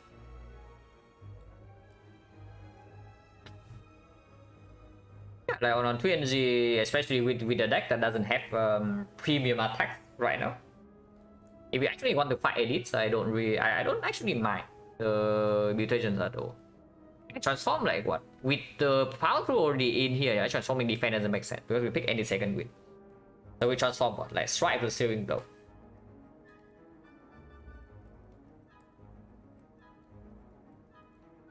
Yeah, not really, right? The reverse strike right now is not even that terrible yet. Mainly because our deck doesn't actually have good attacks. But I like the mutations a lot because turn 1, if you draw to Reaper, it also heals a lot. Opens up Clockwork Souvenir, opens up Orange Pellets, opens up maybe even Limit Break sometimes. I like this a lot.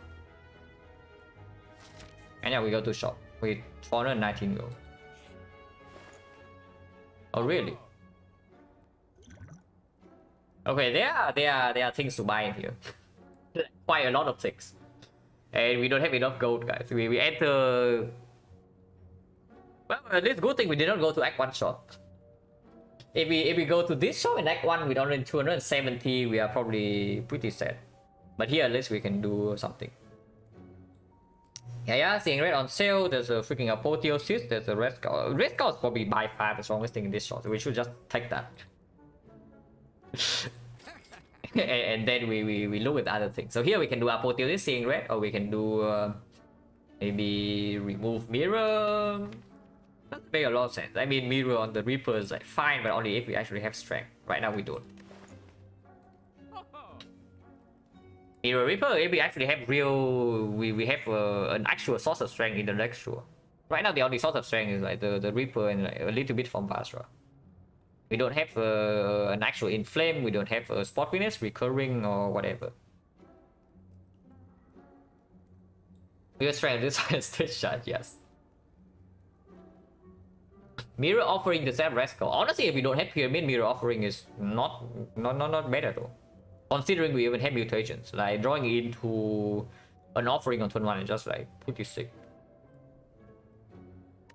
Something I see about the apotheosis though is that it does open us up to use the Dreamcatcher more aggressively. Like we upgrade apotheosis and then we rest every fire for Dreamcatcher card reward. See, right? Yeah, I'm seeing the same thing. Like seeing red apotheosis. Apotheosis might cost us a little bit in these fights when it costs 2, but with the red skull it covers for itself. And if we draw it together with the seeing red, it already refunds 1 energy. It's not that bad. This is a pretty expensive armor in plus, though, I would say that. Evo, we just turned down an Evo plus though. Like, Evo with Pyramid is way worse than usual. If we don't have the Pyramid, then sure, Evo with the power through actually super strong. But with Pyramid, like, how often does it actually play? Like, barely ever. But Apotheosis into seeing red is like fine. We have enough gold, yeah, because it's on sale. So 239, we are left with 7 gold. Lively, thank you very much for the prime the 5 months. Appreciate a lot. And yeah, it's good to be back.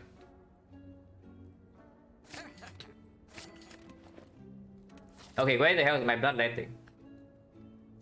No, really, where is my bloodletting? Good mutations, by the way, we are not even using it. Or are we? Because I can also do shockwave defense. Next time we are doing another 22, but can draw into the power through. Maybe it's not that bad to do this. With Rescue and Reaper, we can hold on to potions when potion change is low.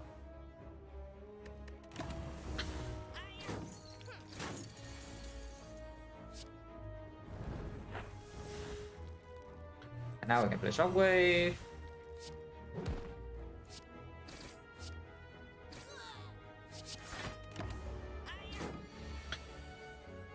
Apotheosis Searing Blow. Holy crap. Did anybody see this? Hey, we're gonna go a new job, move new city border car. Oh, that sounds really nice. Oh yeah, congratulations. I should go on more holiday more often, yeah. Apotheosis is still worth playing, right? Because Seeing Red is coming up and it gives us +1 heal with the Reaper. Let's double check. Like this thing goes to 10, 10, 15, 31, 36, 36. Next time we have Seeing Red. So this thing is 5, is 6, it's actually 9. 9, 18. Yeah, more than enough, more than enough. No problem. Can play Apotheosis.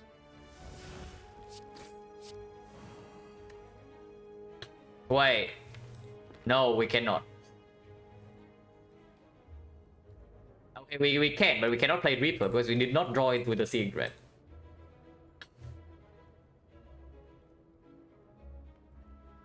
Okay, playing Battle Trend was very stupid, but yeah.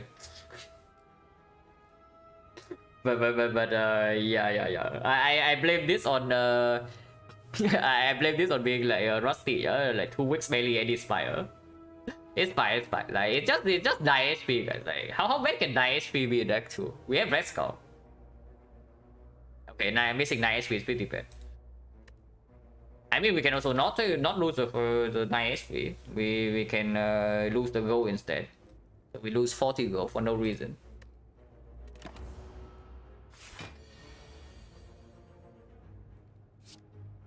So yeah, 40 gold, 9 HP. Aizo, thank you very much for the 5 and the 5 months. I appreciate a lot. Only still 7. Actually, it's true. It's true. It's true. It's true. We entered this fight with 7 gold. Yeah, so they cannot actually steal more than what we have, right? So actually, I didn't even think about that because if I had thought about that. Yeah. Like Billy saw the thing immediately. If I actually have thought about that, I just killed this guy and then I let this thing run away. Okay, so -7 go. That's not too bad. We have surveyed, thank you very much for the summers under 4 months. I appreciate a lot. Okay, whatever, like 7 go, like, who cares? Come on, it's just 7 go. 7 go has never killed anybody. It's not like Fish ever played.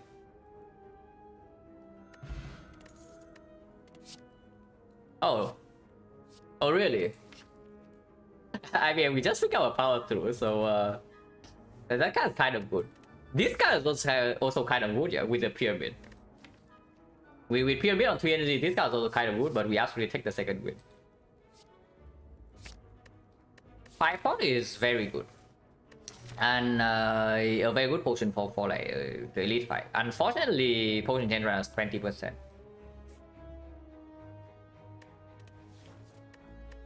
So I guess we toss a seal pot. There's no way we toss the Gambler's Pool with the pyramid and power 2 and like Apotheosis Seeing Red. Like this potion is insane. But I guess yeah, skill potion is gone. We have the skill potion in our deck now, so its job is over.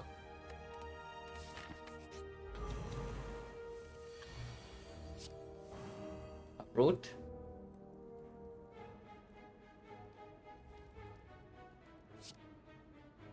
I mean, sure.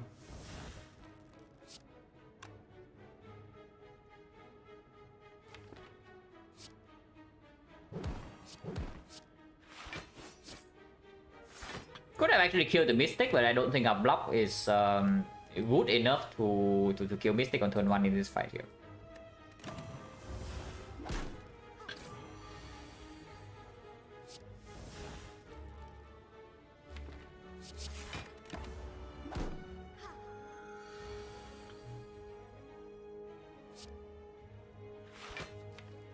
It's fine, we have Reaper still. Don't mind playing the offering. Did not draw into Shockwave. That's fine too. Probably should have played the Reaper actually, but I was like being greedy. Hopefully no punish. But because I wanted to get vulnerable before I play the Reaper. Probably pretty difficult to be punished in this spot.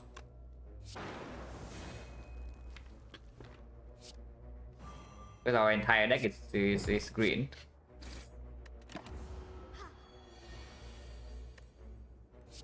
We are full HP now, so maybe 7 gold was actually better. Point chance 30%, feel no pain. With our power 2-second win. Oh really? Okay, that doesn't actually make us better in this fight. If anything, it makes us worse. But we are full HP with the 5 potion, so we can be a little bit greedy, especially with the rest score.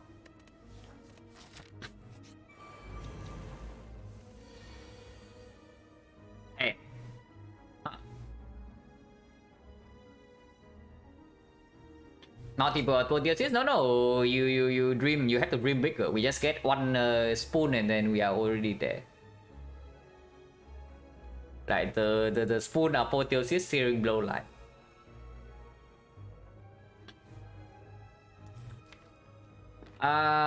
Searing blow feel no pain, right? Or do we need to strike the wizard? Probably not yet.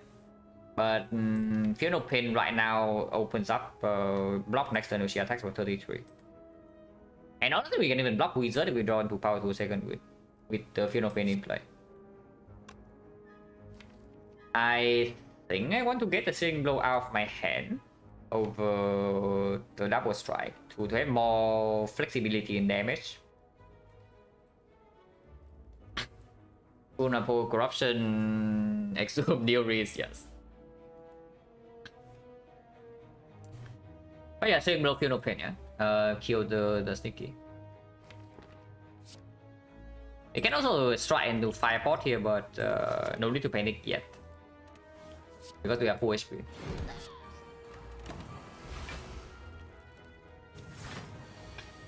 HP, yeah. I can win this here. Offering also block.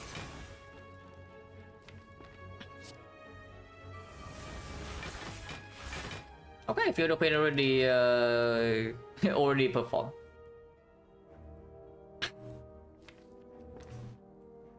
So do we save clip for next turn when this guy doesn't have block or what? Oh, make no sense. I think I just kill him now. Probably just kill him now.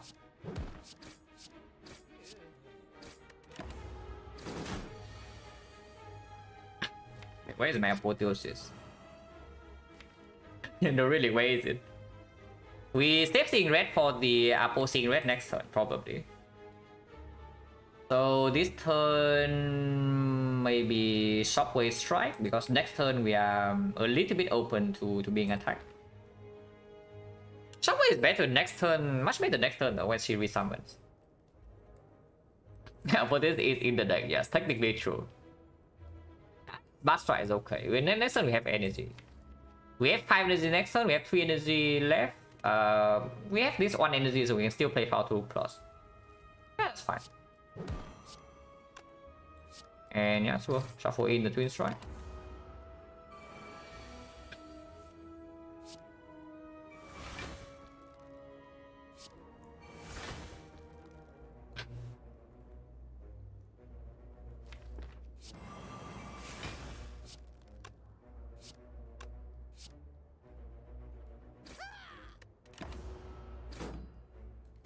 The attack, we can still block with powerful second wind easily.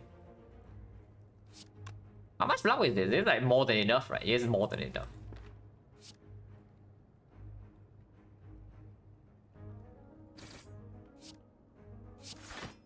I want to redraw to better tracks. Don't care about the shot.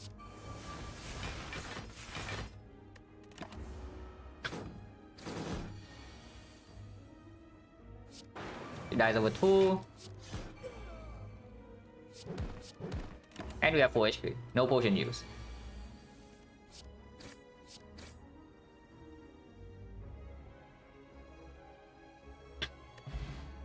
No potion get. So potion gains right now is back to 40. Huh. I mean, I did say that Dredge is pretty decent for this deck.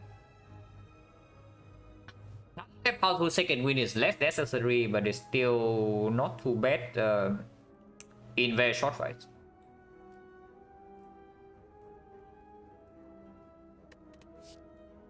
Specifically slavers, but doesn't work with the smooth stone.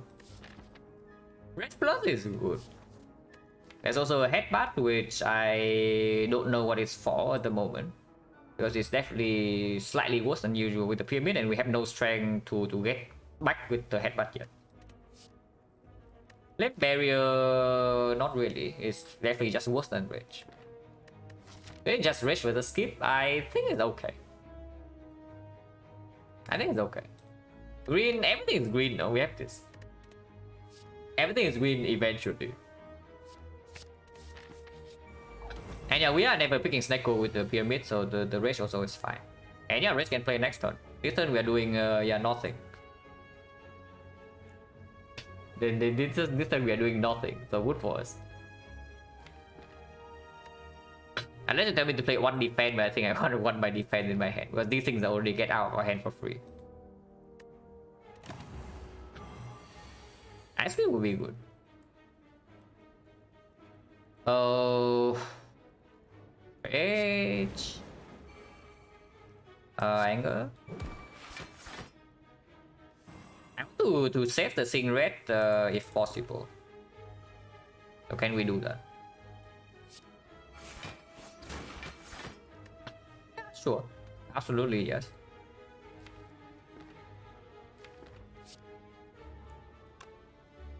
But probably better to play this turn because powerful next turn is better. Like we want to see more cast drawn. The offerings coming up, the second wind goes is coming up, and then there's the Fian Open. Mutations, yeah, very pretty unhappy so far, yes.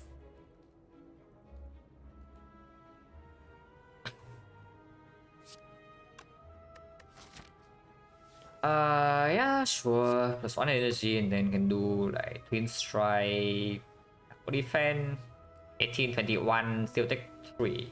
3 is fine.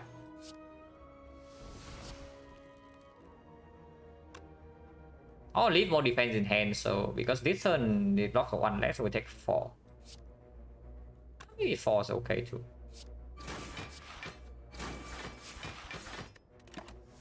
Leave more defense on the second win can be better, yeah.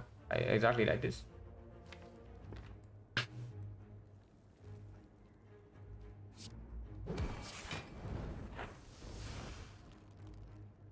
So do we get rid of the apotheosis or what? Okay, I have to admit I did not think that through like that carefully. It's fine, we don't need apotheosis here. Yeah, we don't. Struck, also whatever, right? We know apotheosis, the struck is not even that strong.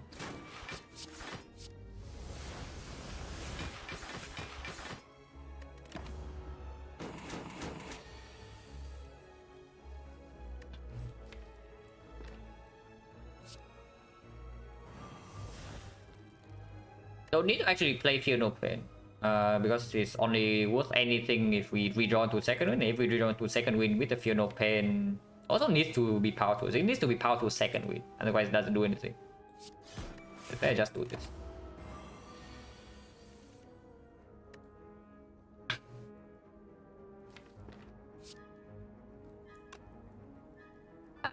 Maybe I can play it now. I'm getting on this turn because yeah, these guys are not what I want to redraw. It doesn't matter too much. But overall, this fight was messy, mainly because yeah, I definitely need to play more carefully in fights. I can feel if we misplayed like quite a lot of fights in Act 2 already. No. With the Red Skull, we are never wasting pot here. Like I would just go down below half HP or anything and then heal back with the Reaper here before wasting this fire pot that might be necessary for slavers. That was pretty messy.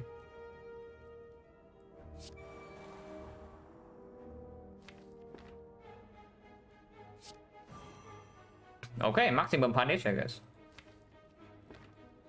It's actually maximum punish, but it's still not that terrible because it is the weaken.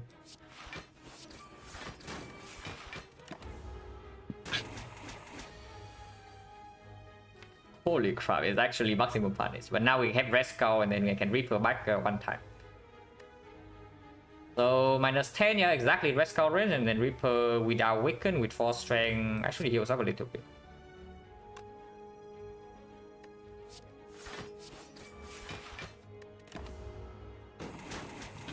Yeah, Red Skull. Exactly 12.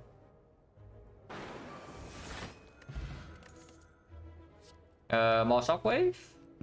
Sure.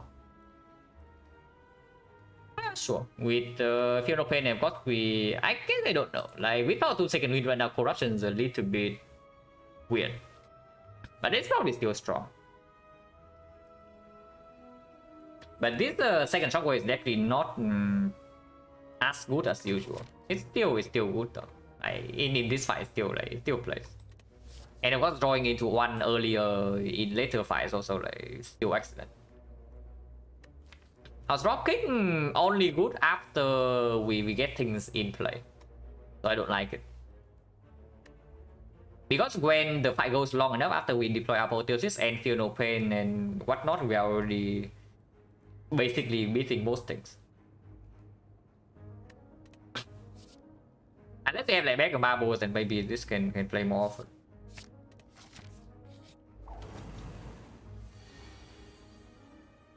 Okay, Mutations is doing its job once again, plus 3 damage.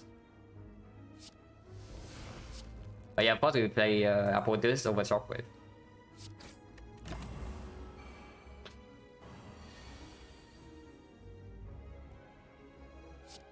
This turn we definitely play Shockwave though. Next turn we have second win even if we draw into some daisies, so I don't mind doing like Dredge and Wave full block this turn.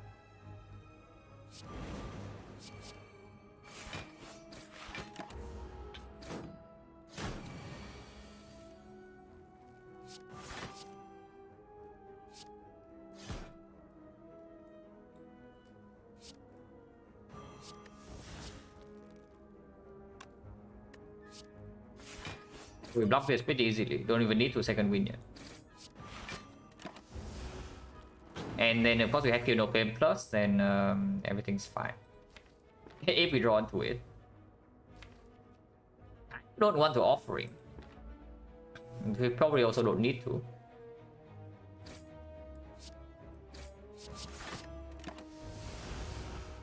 You can always Offering this turn if it's absolutely necessary.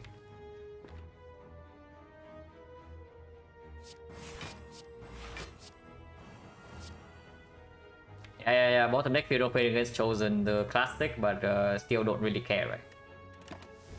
We have not lost any HP yet. We apply Shockwave.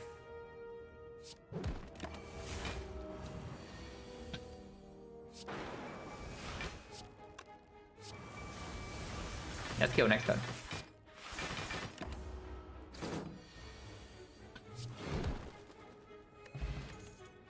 It's Bloodletting. Man, really have to choose. Bloodletting is so freaking good. Because it also allows us to pick up like some sort of card draw. And of course again, yeah, Blood for Blood is still very much open. Right now damage in boss fight is not so yet. Like yeah, sure, Vasra and then maybe some Red Skull with permanent vulnerable is good enough in the short fights. But in boss fights it's nowhere near so yet. Searing Blow, yeah, +2, yes. Into the champ fight, I don't even know which one's better. Honestly, probably Bloodletting is actually better in the champ fight. Move of stabbing.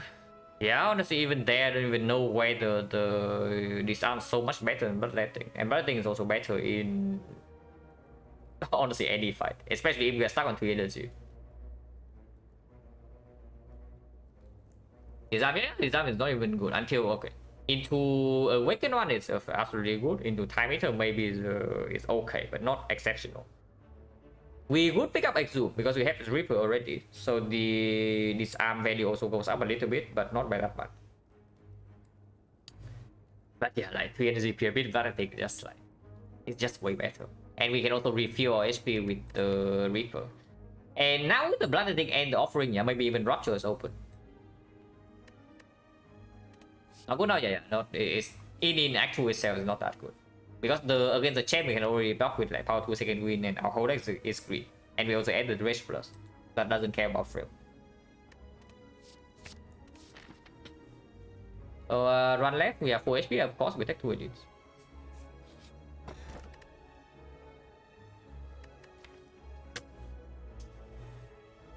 I mean we have Reaper. But one fire is for Apotheosis, and then afterwards there's like Dreamcatcher rest, yeah. But I mean the Apotheosis will speak for the area, not against, you know. Like we upgrade it here, we live once, and then suddenly we say that we have some damage concerns. So we live 3 times, and suddenly we have 4 innate strength. Limit break suddenly like kind of sick. Probably don't key this, right? Even if it doesn't play for a while. But we have 3 pathing as well in Act 3. And yeah, upgrade Apo is still, even with the Bloodletting upgrade Apo is still probably stronger than lifting for now. Because the elite fights are short. But not that short that we would ignore Apotheosis when we draw into it.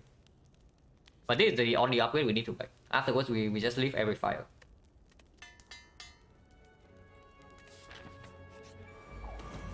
Disarm will be good here? Or is it? Mutations going in. This time we deal 9 damage. Unless you want to play Bash, but we also have like double shockwave, and next turn I don't even know whether we are blocking, we are attacking or not. On the other hand, here we block 1 wound and 5 damage.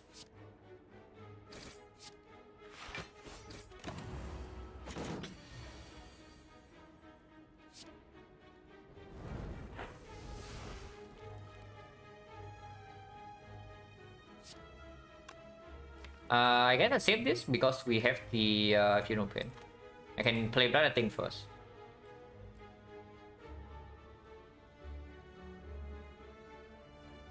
Interesting thing, compare lifting to random Macri flaws.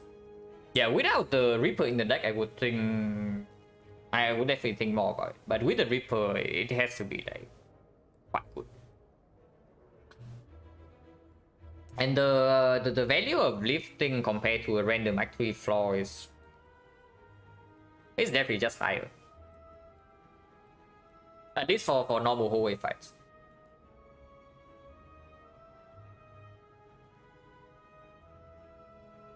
But yeah, Bloodletting, Bash, and then maybe Battle Trance, and then we'll see.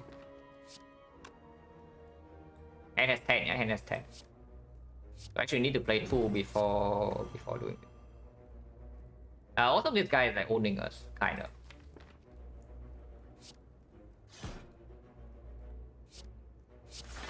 Don't need to second win this turn. We second win next turn. So I was planning on blocking like 22 this turn to block this 21, you know, but it's actually doing 24. I went Apo overleaf. I mean, Apo was already upgraded. Like, it's our first upgrade. Reaper can still be left around in case we actually go down the red scout range.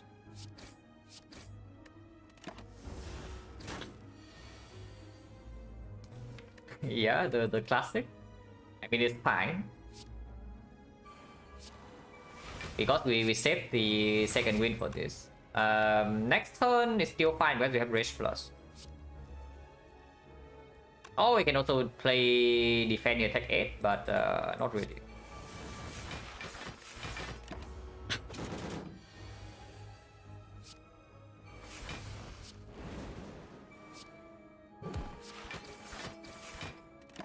Like 7. Now it's a single hit, and then afterwards we just win.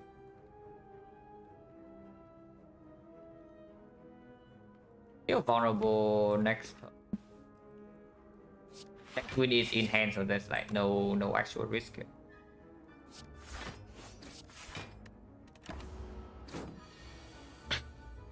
Okay, perfect. So we can Reaper into Twin Strike. Okay, easy fight. Well, that would be amazing if we have more than 1 power. It's still good. Oh, really? I mean, of course we take that. Now, if there's any place for the Limit Break, is now, because you see, yeah, we have Vasra, we have a Giria that's probably going to be 3-stack, and we even have the freaking mutations. You don't really get a better spot to take Limit Break than this, and we even have a freaking Reaper. Hey, but no need. Before the Giria, then maybe we need the Headbutt to play this multiple times, but after Giria, we have 4 innate strength already, play this once, and this is already enough for most fights.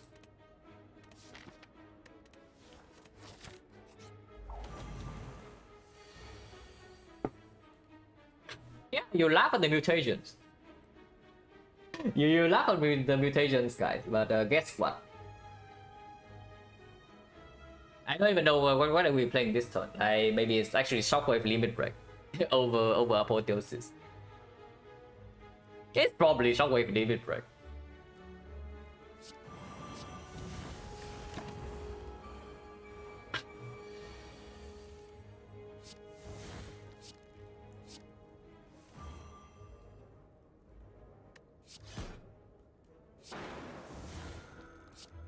And now we are chilling.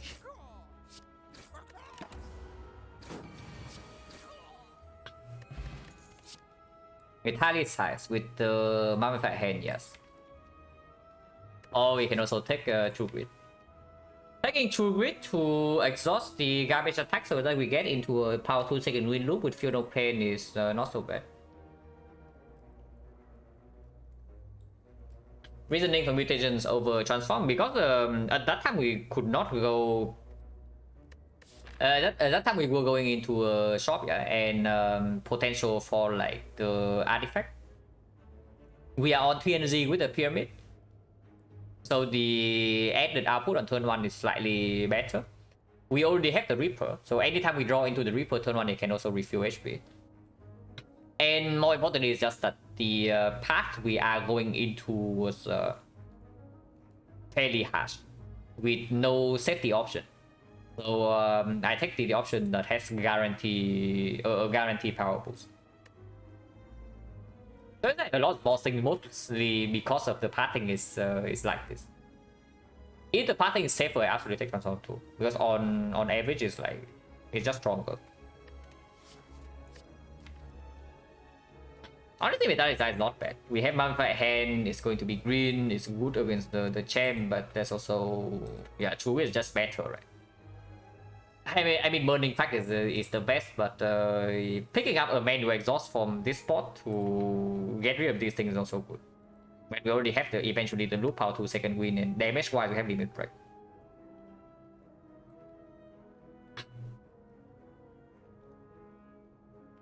Pyramid and 3NZ argument against mutation. It depends on like what perspective you're looking from, you know. Like if you are saying that you are very desperate for output, then with 3 energy is the argument for the mutations, which is usually the spot I pick mutations in. When I'm stuck in 3 with 3 energy and I feel like my long game is already very high potential. But basically, if I feel like if I live long enough, I will win the run. I will pick the mutations. Or of course, unless if I have synergy, like maybe some mic stabs or something on silent, I just go burst things down in act 2, and I pick mutations. But to me, mutation is the conservative action. And here also has some synergy with the deck. But I think Inflame with a Bound Effect hand, hard to say, but probably not. Because eventually we already have enough innate strength. Oh yeah, True Wit is also... Before Apotheosis is a little bit weird, and we are never upgrading a single card. So is a True Wit minus the best thing we can do? Probably still good enough. Like, it performs in champ fight. It does perform in the champ fight.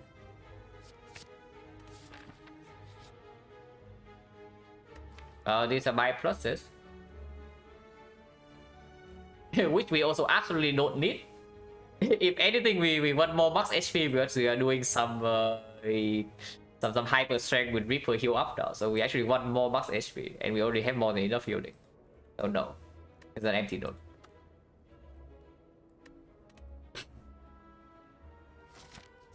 Yeah, we actually take a lead over question mark.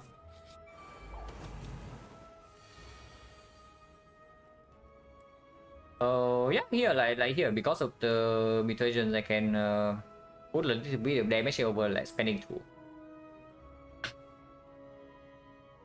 This one is a little bit weird though. I don't exactly know what I should do here, but I guess it doesn't matter that much because we can heal back up a lot in fights now. There's no way I don't kill Fat Gremlin, right? And I can still 5-pot kill this next turn if I want to. Like she attacks and then I cannot kill this, or I need to spend energy on block. I can still 5-pot kill this through the block. Potion chains I actually don't know, but also doesn't matter too much because 5-pot doesn't play that much in champ anyway when we have like limit break.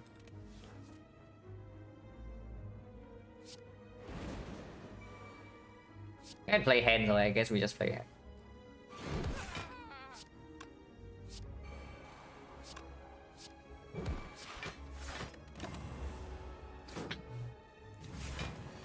If she doesn't attack, then we also don't need to care. Yeah, I guess bad strike here.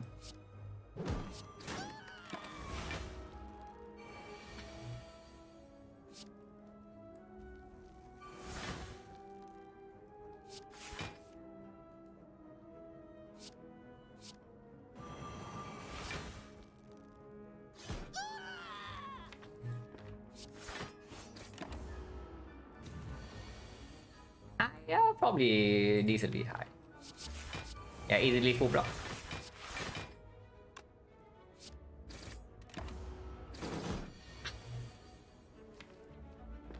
Limit break is coming, guys. You are not ready for this, but we are about to get +1 strength.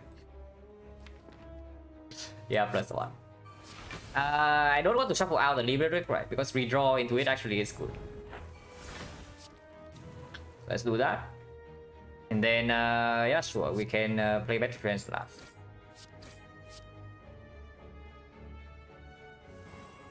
Yeah, I like this. Suddenly 4 strength. We full heal and she dies next turn, so like nobody actually cares.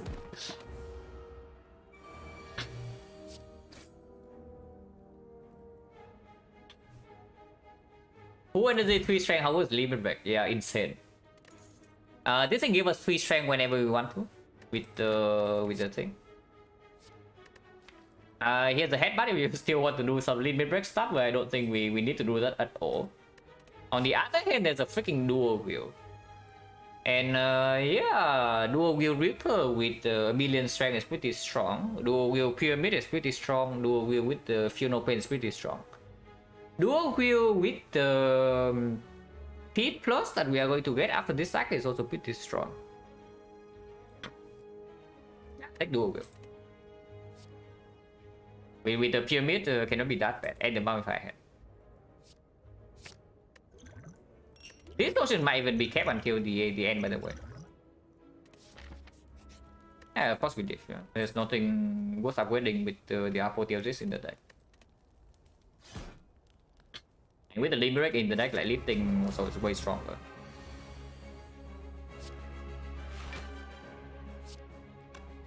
Yeah, apotheosis and take out of war, right?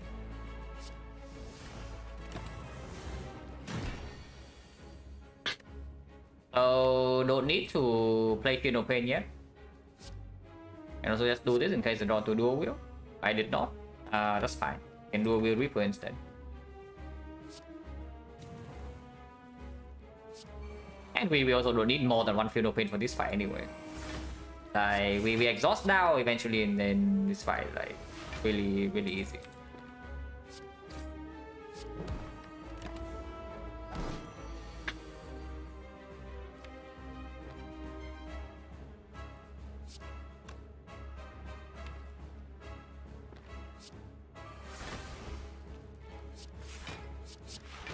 Don't want to play Anger actually. Oh, I want. Very easy in 5 different ways. Yeah. If we are on like 15 HP or something, then maybe it can be a little bit weird. But we are on 56. So there's like no problem whatsoever.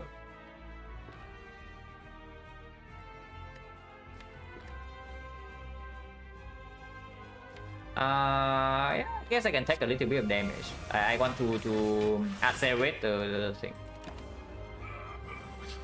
Or we're just keeping full block because yeah, this guy doesn't even attack.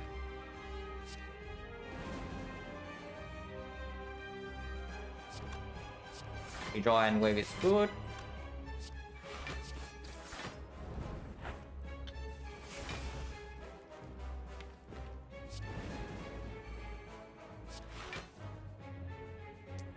Want to draw into like 2 grid.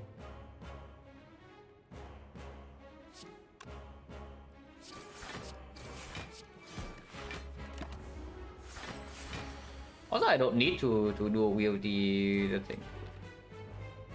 I can, but I don't need to.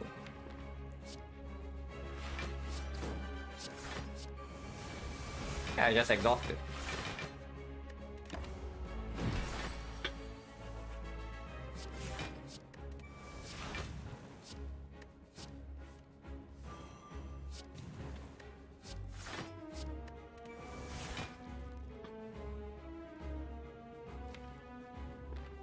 I mean, we're not weakened. We can probably actually even go, but let's be a little bit safe.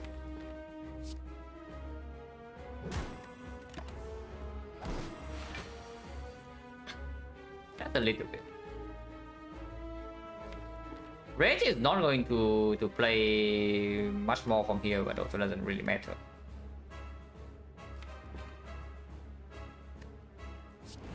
Let's get +1 draw with playing it. Buffs again, we also don't care.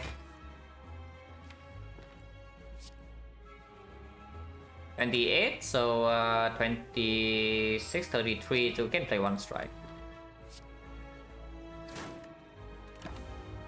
Cannot play Angway from here though. That's fine.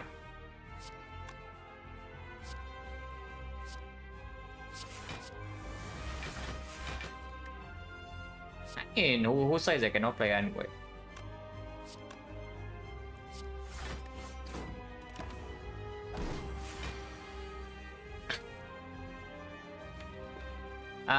But yeah, it's like it's an okay time to go. Like Witness runs out on us and on the chat. So it is like an okay time to go. And we just heal up to full anyway.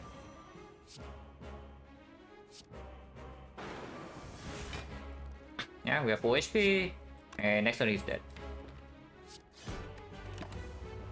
Yeah, lose 1 doesn't matter, we have the healing.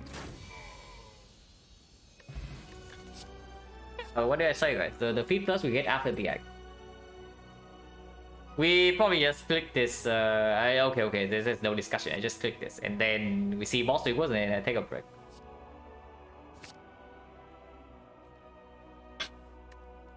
Oh, yeah, fear pot not as full as these, right? We can keep these until Act 4. Okay, this screen is actually a little bit annoying, so be right back in like maybe 3 minutes.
Oh, yeah, P-box for 7. P-box for 7 is like, the card pool of Ironclad is like 221 for attack skill and then power. So you P-box for 7, you expect to get, if you low roll is like 2 powers. So it's probably something like 331. Which slightly improves the things we can exhaust with second wind, but does of course the average. Like the actual outcome can be like way worse. And the bigger problem is that we are stuck on 2 energy, if that is the case. I do not want to be stuck on 2 energy, even with the Seeing Red and the Bloodletting. We still need to actually make hand space so we can draw into the apotheosis and speed up the thing with like power to second wind, and of course I want to pick up any burning pack. But again, it's not just you. I am also extremely not happy when I am actually forced into a P-box after Act 2, and here I don't think we are forced into it. Because there are also energy relics here. Bad energy relics. But they are energy relics. Manga Pen definitely slightly worse than usual with the pyramid, but we do already have a second win. It makes the initial draw into the apotheosis slower. But we can always make hand space, and any HP loss in hallway fight doesn't actually matter. So the thing about this deck right now is that we don't actually care about HP loss at all unless we can die from full HP. So what kills us more often in boss fights? Crown better than Magnum? Yeah, I take Crown. This day I take Crown easily. I take Crown, I take Sozu. But the Dome and the Map Pain might actually be able to kill us from full HP, which is the only thing we need to care about.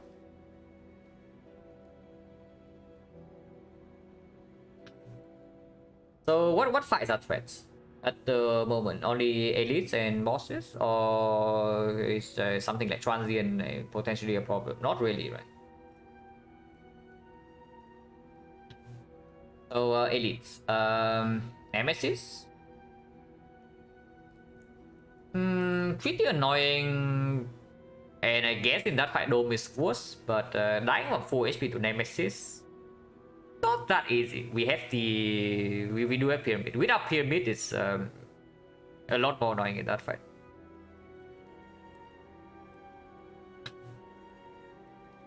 But in Nemesis, the Mark is slightly stronger, but not by that much, because we also don't want to stay in there for too long, you know. So drawing into our Proteus early and then ending the fight faster is also good. Rectomancer, definitely Mark of Pain is worse because that fight is very fast. If it costs us, yeah, the draw it costs us on like turn 2 can actually be very bad.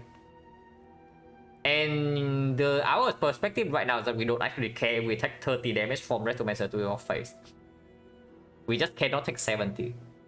Taking 30 is fine. So like, yeah, not blocking enough, no problem. We heal back to full. Giant Head, yeah, definitely Dome is better. Not even close. And that's Corruption Dark Embrace, yeah, and then 5 attacks. Why would I want that?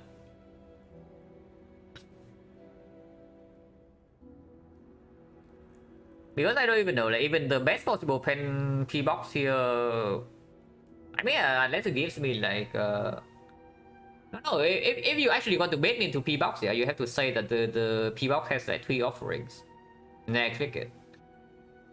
No, really, if it actually has 3 offerings, I click it like on the spot. I don't even care like what the other cards are.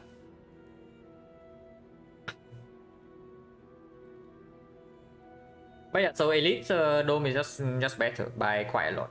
The boss fights, Dome Lekka, completely free. Awaken one, probably also free. We don't have permanent weak, but I do think we scale fast enough in that fight to not be problem. And by the time we get to Act 3 bosses, we should have like 100 max HP, and the second fight doesn't cost us HP, so Awaken one is fine. Time Eater annoying, but we have Red Skull, we have Limit Break, we one Reaper, and then we kill for half. Pretty easy. Act 4. Act 4 is weird. I have no idea what's in Act 4. But by the time we get to Act 4, I hope that we are OP enough that we win no matter what.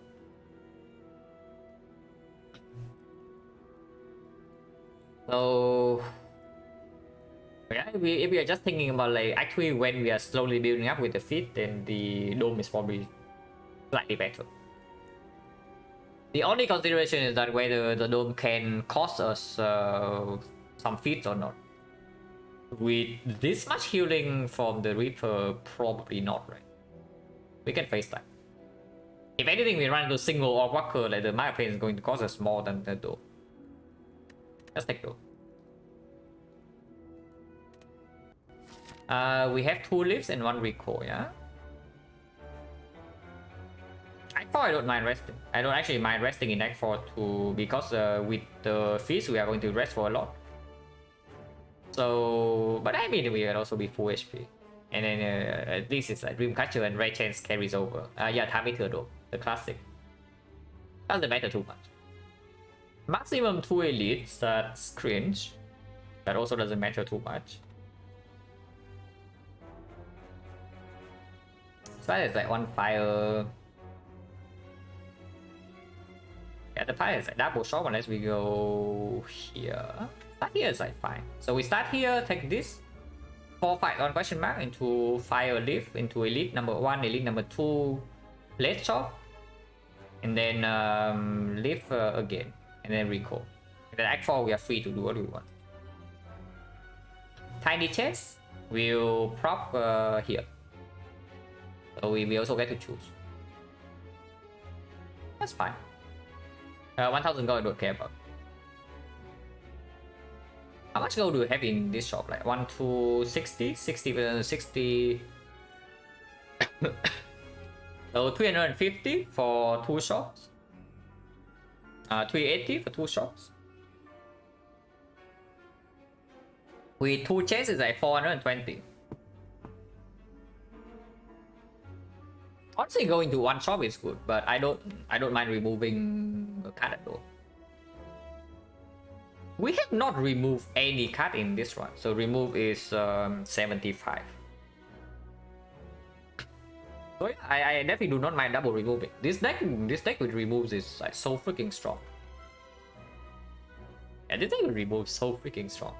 So I definitely don't mind going to this shop and then Act 4 shop with slightly less gold. Instead of going to 1 huge shop with like 600. Not 600, but 450. Okay, let's start here.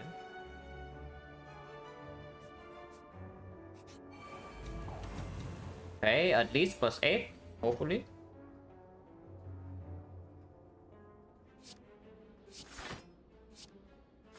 Might not be able to fit the exploder, but we'll see where the dual wheel is.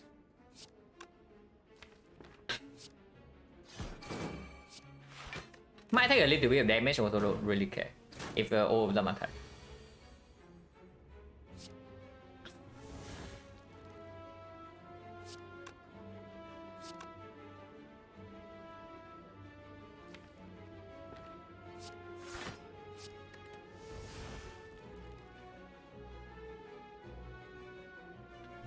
This guy can attack.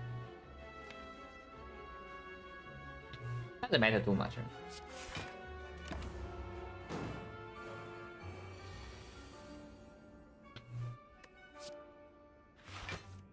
Yeah, okay, so no only 2 feats. It's just fine.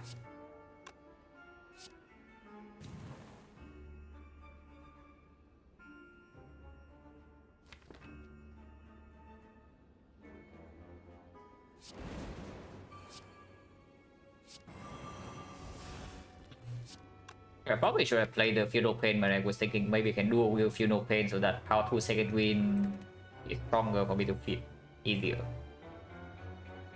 Oh, it doesn't matter too much. Yeah, it also doesn't matter too much.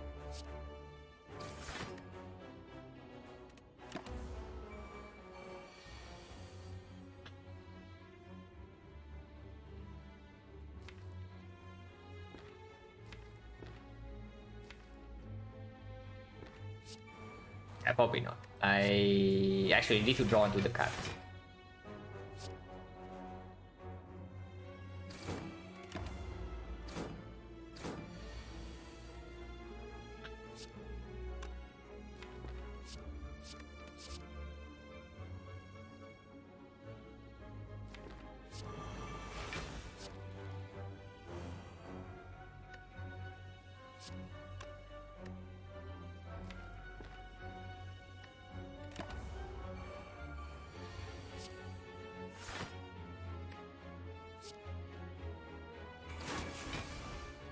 Doesn't matter, and the last one we can maybe do some Reaper stuff.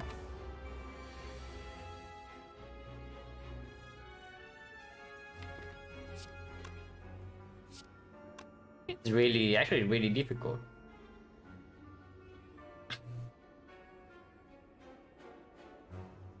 How do I do this cleanly?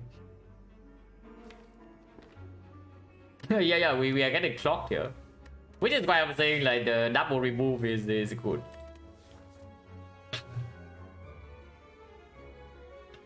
And maybe one more manual exhaust, like ideally burning pack. Burning pack would be sick.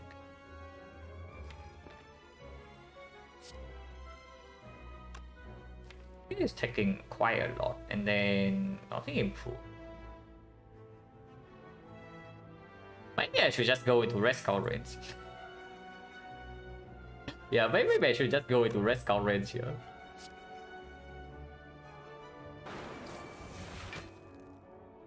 Because I don't really see a super clean way to get out of this crap.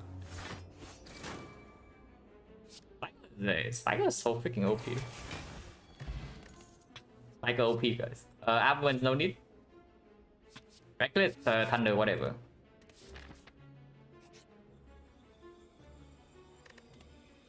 The strategy is very good. Purity is interesting. Dark Shackles with the pyramid. Yeah, the dome. Yeah, Tank's dome. Absolutely amazing. We still take this. Purity is yeah, interesting. Finesse is not bad. Purity is just way better, right? With a deck like this. Yeah, we'll take that. And also do discovery for yeah, it is discovery plus. So we can exhume and whatnot, but thank God we already have the dual wheel, so we don't need to do some crap like that. And here master is good. Now I would like to be able to full heal at some point. That would be great. If we get owned here for whatever reason, we can still go here and do this way instead. And we don't need to leave, we can still rest.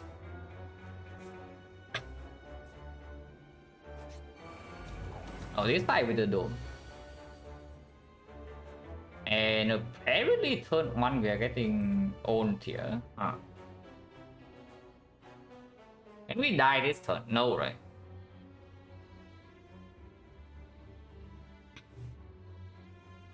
If I play Shockwave, I cannot die this turn. Because the...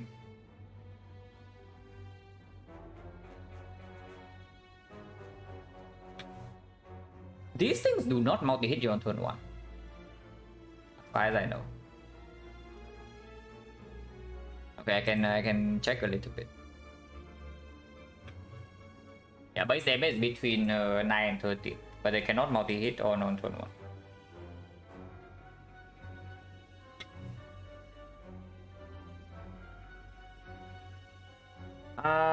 So just Shockwave.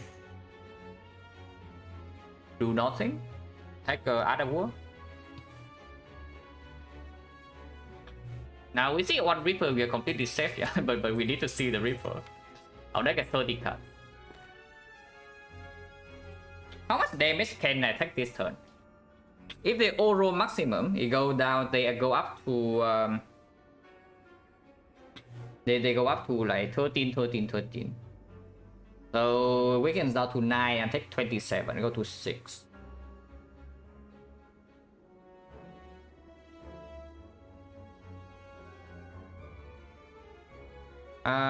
Yeah, that's better. That's probably better than randomly throwing a Dark Shackle, because any of them buff turn 1 I know to Dark Shackle next turn. So just Shockwave and pass.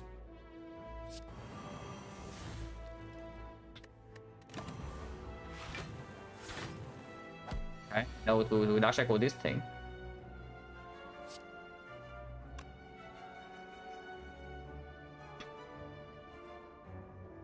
Cycle first and then master, right?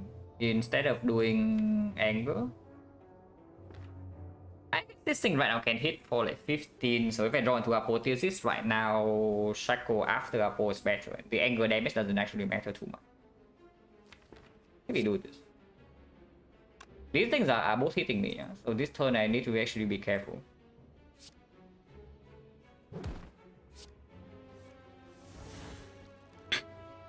Okay. Right now this can hit me for 6, so it goes to 4 times 2. So if as long as I kill this turn I cannot die. And I can. So we just kill this thing.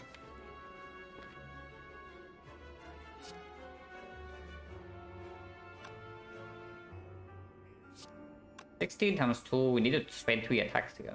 I mean, I can dual wield the Iron Wave, but I really want to save the dual wield for the Reaper, as long as I draw it.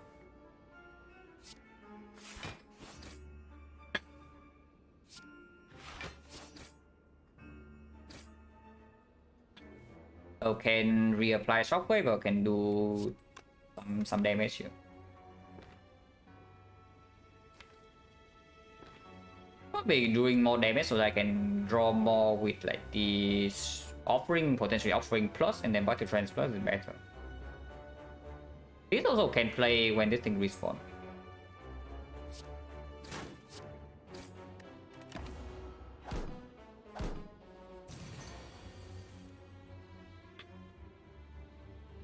Okay, now it's actually blind.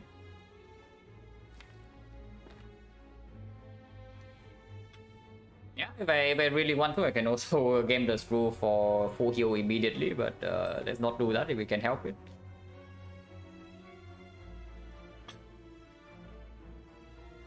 Dual wield Feel No Pain, and then play the Feel No Pain, see what it discount, and then this is one-shotting this. Oh yeah, that's not a problem.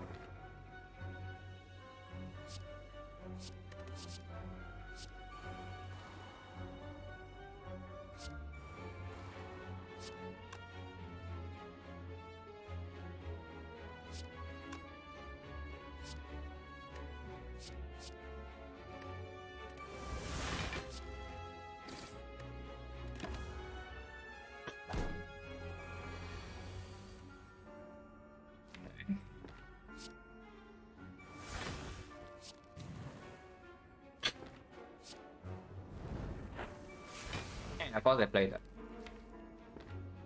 So next time we have like Bloodletting, Shockwave, and then Recall for 3, heal 66, and we are fine. So don't need to do anything super fancy this turn. Just block these things and then we are fine next turn.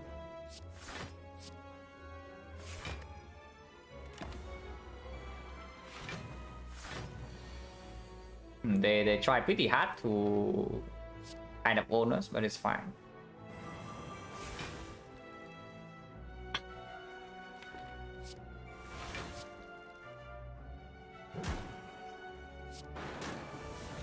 Yeah, full heal. And the more HP, the more max HP we get, the safer this will be.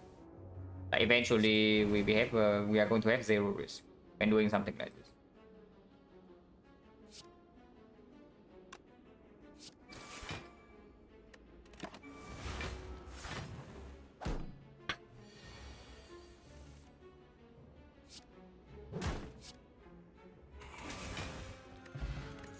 Flex Potion is not too bad. More manual exhaust. After adding Purity is not that good. Rupture is like cute but no longer necessary. Is it for yeah? Like it's just like which is why I was saying like Dome was just the Mark of Pain, like what is more likely to kill us at the start of Act 3. Because you see, yeah, once we have something like 100 max HP, be 120. There's basically no risk. We go down and we limit break up to like I don't know 16 strength or something, and then we Reaper back full heal with the dual wheel. Wondering whether this true wit plus is actually good enough. Maybe it is. It's probably fine. Yeah, it definitely speeds up the loop, or if you actually need to rely on power to second wind to block. It's great, like it's not that bad. This is 3 strength. This is 3 strength, this is 5. But this is 3 permanent, this is 5 on the limit break turn. So with the limit break, 3 becomes 6. But we get strength earlier. It doesn't give us the option to flex spot into the Reaper immediately on turn 1 if we are, for whatever reason, dying.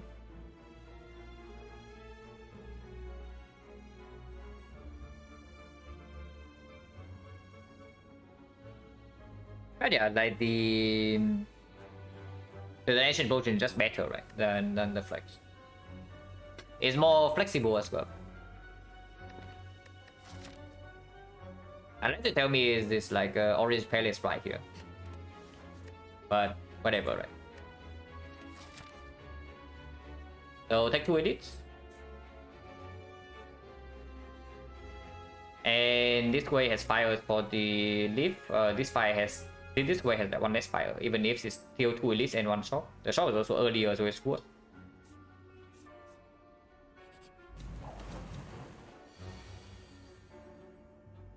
I wonder what this guy is doing. We don't need to recur Libby Break in this fight. We just play it immediately to get the mutation strength. We do need to block quite a lot in this fight though, so I probably don't want to play this Twin Strike. To add, get a little bit more with the rest next turn. Okay, top deck Apotheosis is good.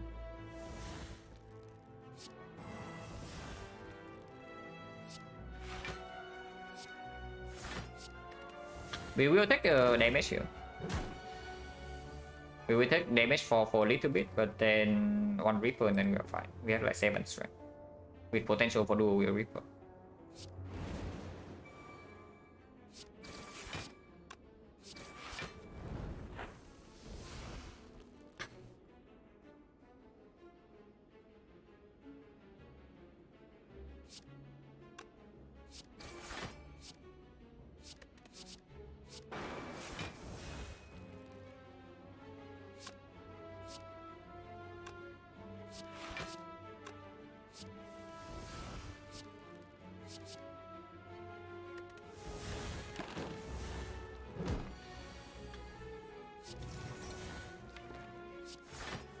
We just need to feed.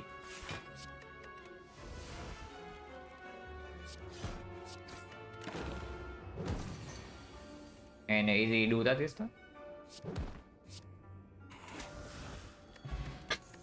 Liquid memories, that's pretty good. Heavy Blade Plus.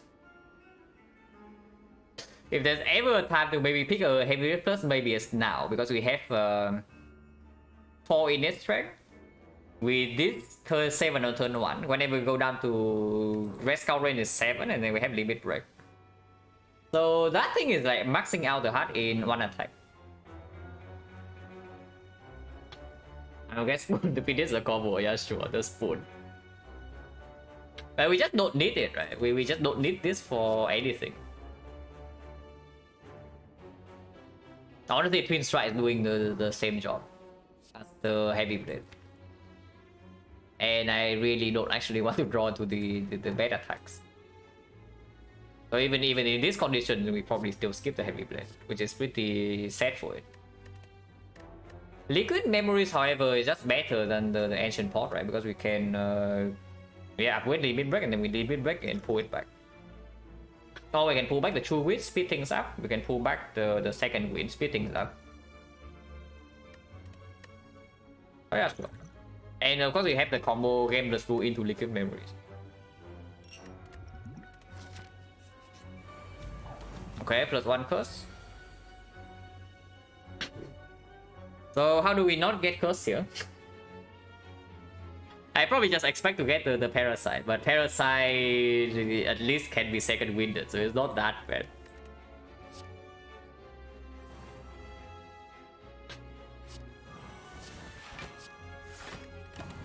Turn 1 cannot be cursed. Technically, of course, we are attacking, but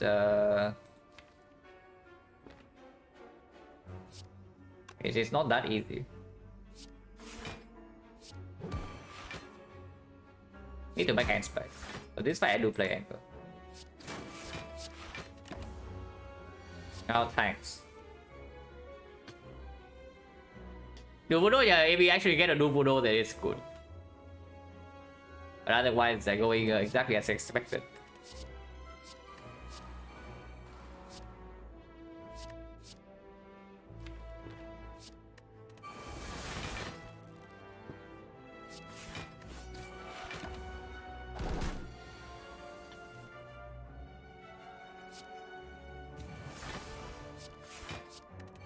We don't need that much strength here. Maybe it was hasty to play the Libre Break today. When TI an European team like Team Tundra, it's not weakened, but we also not vulnerable. Need this. I just take 6 block.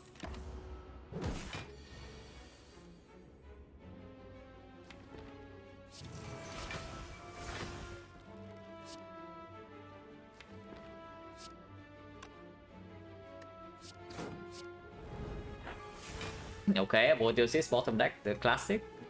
Kind of want to upgrade my Shockwave before playing it, but yeah, sure. It's not that important.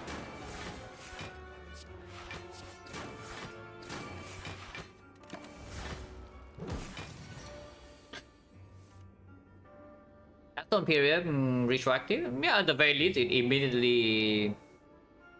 I don't know, like would that go on Ascender's fate? But yeah, retroactively, then it would definitely be better by quite a bit.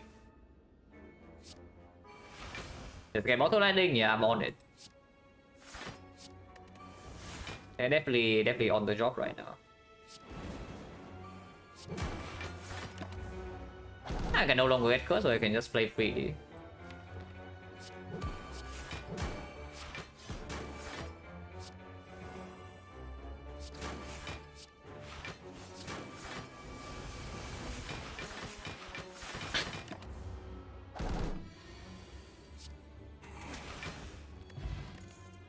Evolve plus, yeah, if we don't have pyramid, it will be sick. But we do have pyramid, so it's probably useless. We'll skip. Go here, lift.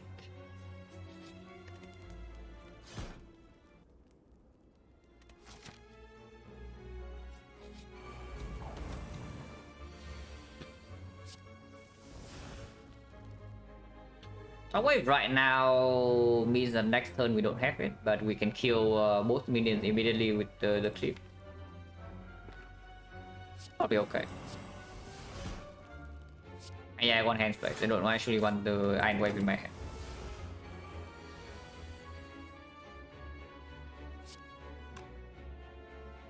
Once again, just do it immediately.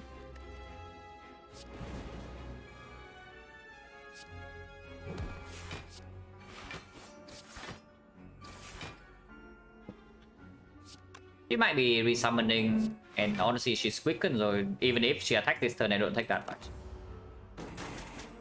And we heal back with the Reaper eventually anyway.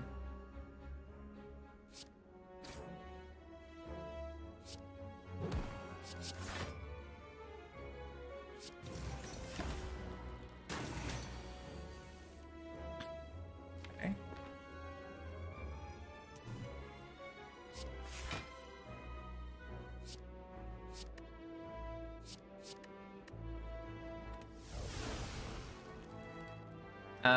Might take a big hit here, doesn't matter. Your wheel is in hand.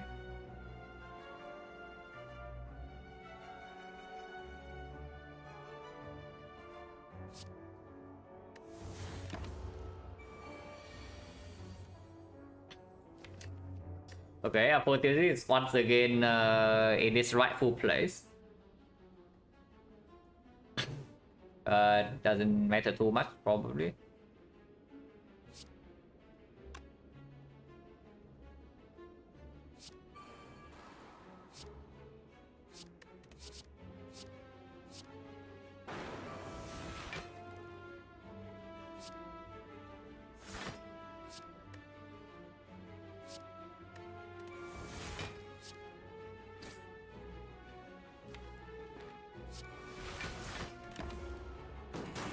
Yeah, Reaper and dual wheels, it doesn't matter.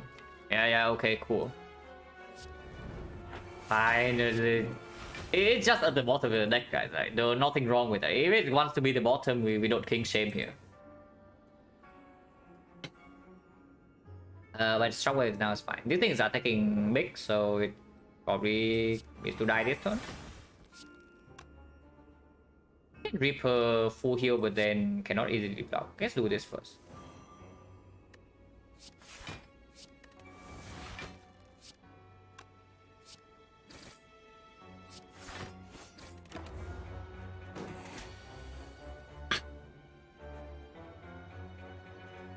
Yeah, sure, now we just kill him. Pretty easy.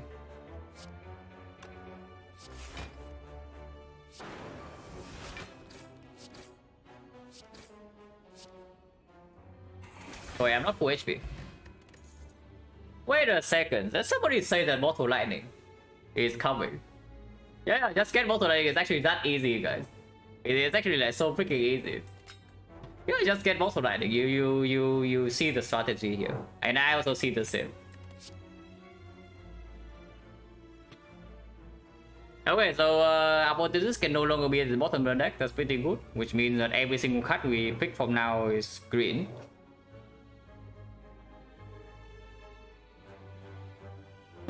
So Limit Break is actually plus, yeah, which means Headbutt is stronger, but not really, right?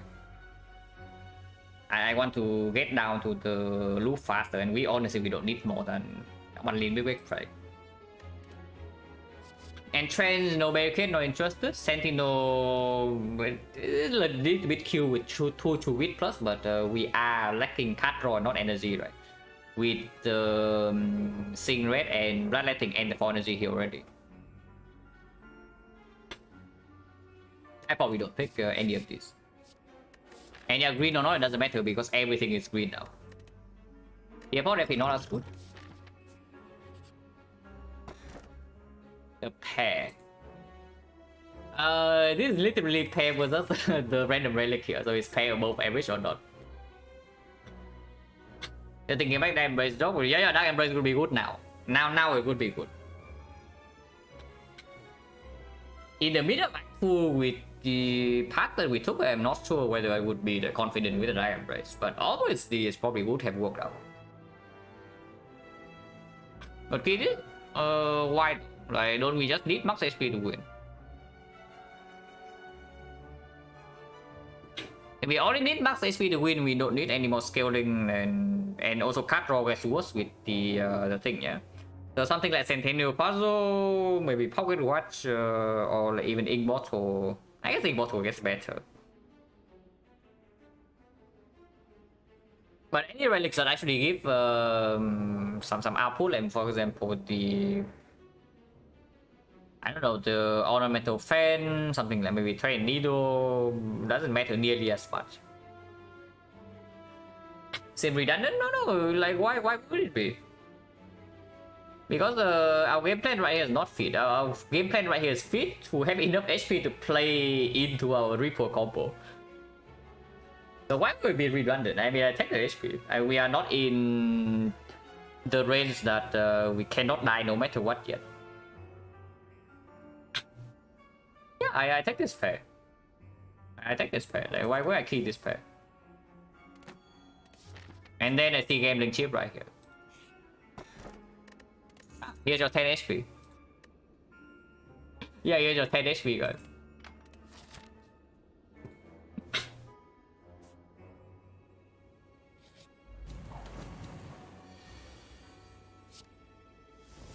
This fight is very annoying with the thing, but for these bottles, I'm expecting good things. At least expecting decent things, and we have honorary HP. This fight with the dome is so freaking annoying. And here he's attacking 45, we are taking the full hit, yeah? We have no block. I mean, okay, we have 4 block. But that's it. Yeah, they're definitely liking the double remove. That we go here, remove, we go act for shop, remove, okay. But yeah, no need to rush. And yeah, hand space with the Battle Trance Plus in here, probably more important than one energy. With the Master Strategy Plus is like roughly the same. But we are seeing red and the blood thing still in. Yeah, I just play the cards to get them out there.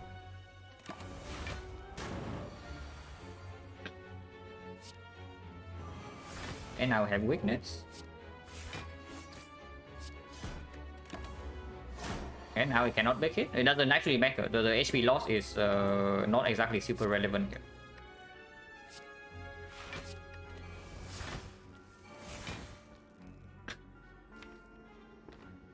Not drawing into limit break is more relevant now. Don't want to do with the Reaper yet, because I want to draw more cards.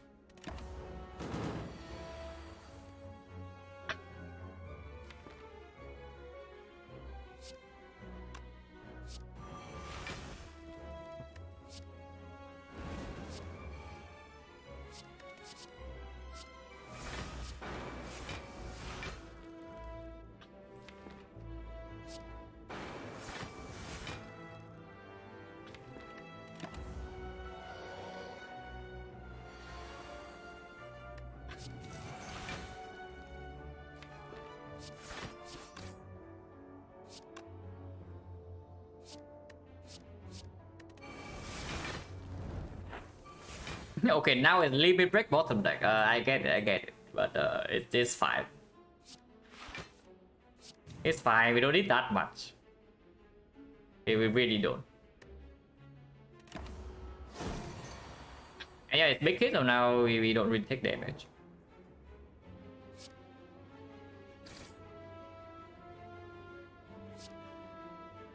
Don't need to full kill. This fight I don't really want to stay for too long. So we're missing a little bit of HP, doesn't really matter.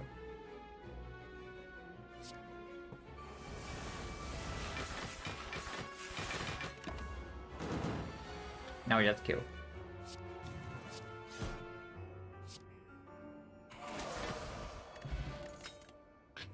Win plus. Stop Boomerang plus is actually good. Because if something like just now happened in Act 4, yeah, where we bottom deck a limit break and we don't really have any strength scaling attack, our damage against the heart or spear and shield might actually be too slow. I don't really mind a card that we can play one and it max out damage in the hard fight, which is the Sword Boomerang. Another second win, not that amazing. Like the first one's already somewhat difficult to play because sometimes we want to hold dual wheel, sometimes we want to hold Dark Shackle, sometimes we want to hold like Purity, or maybe some energy source. And we don't really have, we only have one power through.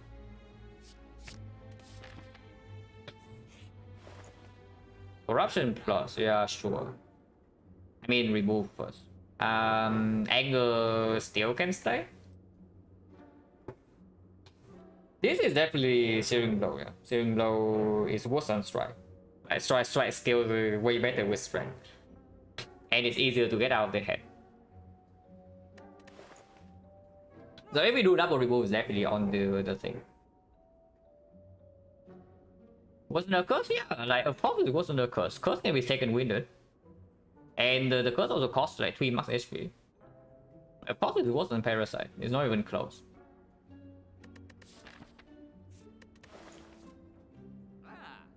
Do I care about this corruption? I think I don't. I think I actually don't care about this corruption at all whatsoever. So we save gold for better things.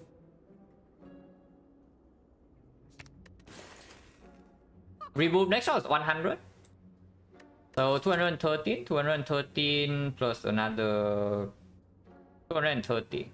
Roughly 230. 230, we can buy one potion and buy one shop relic. Cannot buy uncommon relic.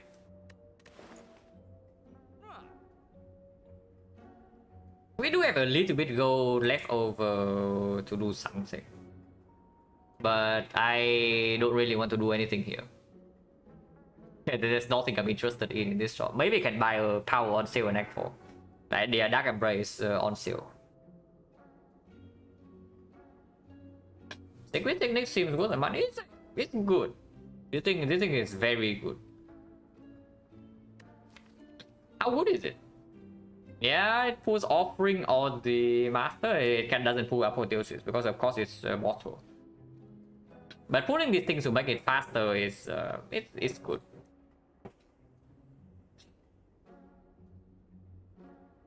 Always looking for keycards? Yeah, Secret Technique is absolutely very good here. Is it better than whatever we can buy in Act 4? Because if we buy this, either we are losing one remove or we cannot do anything else. Yeah. Yeah, I don't hate it. Like it's good. Because we honestly we don't need that much more to win this one. In the hard fight specifically, the only thing we need to do is that we don't die yeah, in 4 turns. No, not 4 turns, but 5 turns. We don't die in 3 attacks. That's the only thing we care about. And if that is the case, Secret Technique helps a lot. Yeah, if we also say that we don't even care about relics. As long as it doesn't cost me a short relic, because if I see something like Palace in Act 4, I would absolutely still take that. I mean, Palace is only on Feudal Pain, so it's not that good, but maybe we can do something with the Gambler's Rule. Like, as long as we can Palace away the debuff, first cycle of the heart, we win the fight. Simple as that. So if I take the secret technique here, we go to 120, 120, 135. Actually, cannot do anything in Nightfall, except removing. And yeah, I mean, okay. The fights just now, you see that sometimes we get clocked, but that's only because we are never using any potion. With using the Gambler's Rule is different. It's absolutely different. We have this to win one fight Nightfall first. But something like the something like the hard fight, like we don't always win. Even with a good draw though, is what I'm thinking. Because the actual key card in here to block in this deck is the Funeral Plane. So even with the secret technique, we pull maybe Limit Break earlier, we pull maybe the Shockwave. So we apply weakness or get some strength, yeah, sure. But we don't really actually block the hit. We still need to draw into Funeral Pain to actually block. So having a chance to get a different way to block in Act 4 is just better, at least to me. Because it's not like we have a disarm or anything. If we have a disarm, then sure. We can also just take the secret technique and then get the disarm, block first cycle with that, face tank maybe 50 damage.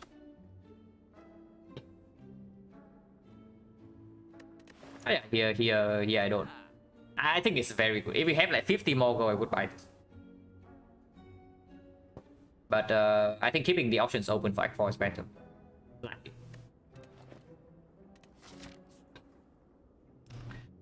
So if I go here and lift, we have nothing to do in Act 4 fire. So we rest for Dreamcatcher card.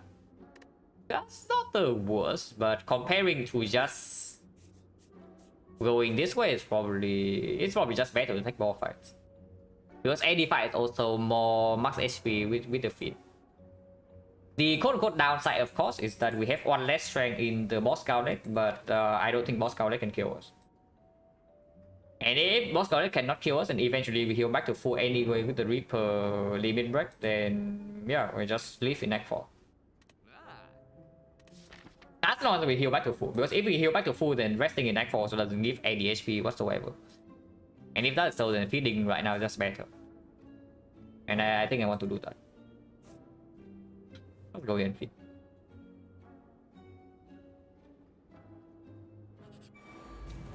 Okay, I guess we're not feeding. But we can try.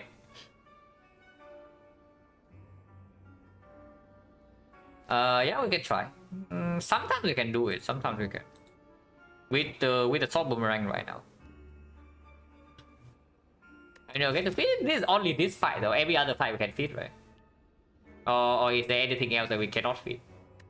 So if anything going here, actually give us a feed, because otherwise we go here and see transient and we are set.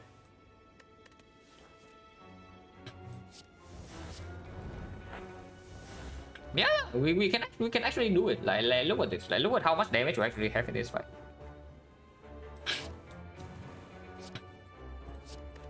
You think we cannot feed this? Okay, we probably cannot. We need few more turns, especially when we know vulnerable on turn 1, but we can get somewhere. We can get somewhere.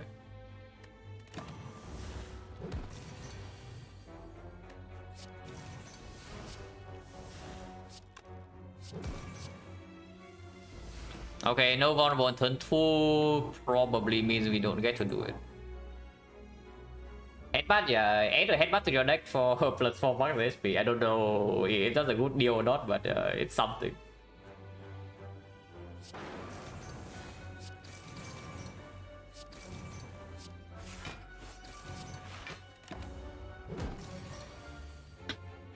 Okay, no shockwave, but we run to the bash at least.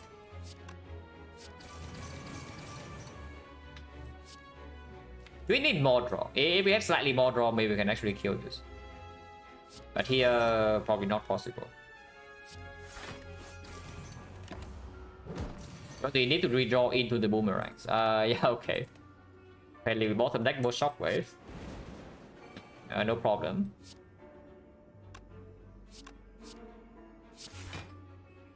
Why did I do that?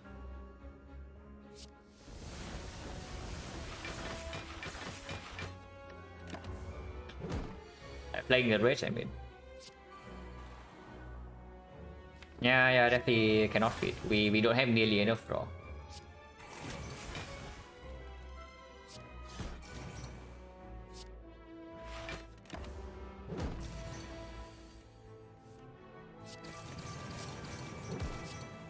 Close though. It's not that far away.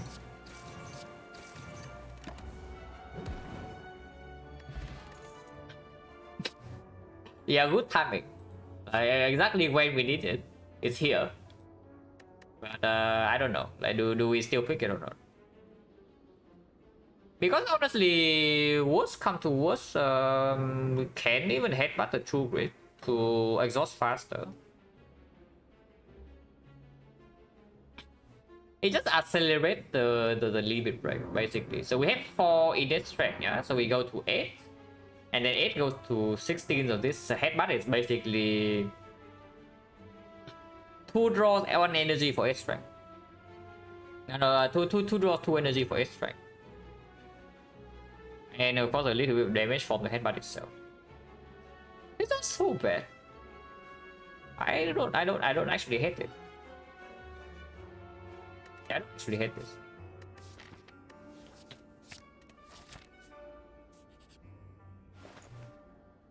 Interesting. Well, I guess we can triple remove. Yeah, we can also headbutt dual kill. Exactly. Yes. We can triple remove, or we can buy the offering. If I buy offering, I still have enough gold to do whatever I want in the X4 shop. For shop relics at least. We can also take the frog, makes the Reaper better, but only that. I think just remove 1 and then see what happens next. This is offering plus as strong. But I probably just remove 1 and save the gold for X4 if there's no premium relics in here. Just remove again. Yeah, more removes are just good. Yeah, remove strike.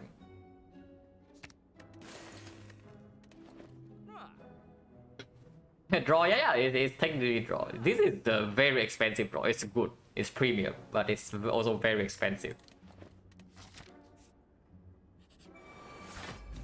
Yeah, we go this way, so now we get plus 8 or maybe plus 12. We'll see. We'll see what it is.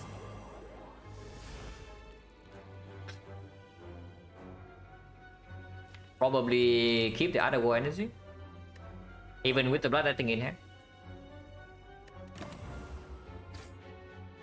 Yeah, HP loss doesn't actually matter much.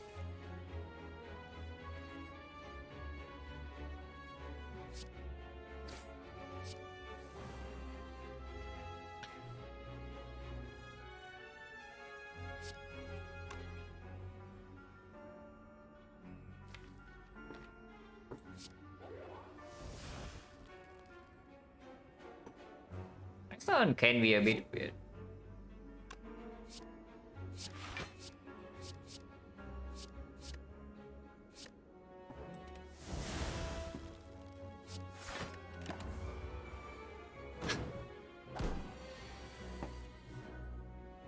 If we don't know to dual wield, then we just get 8. But we'll see.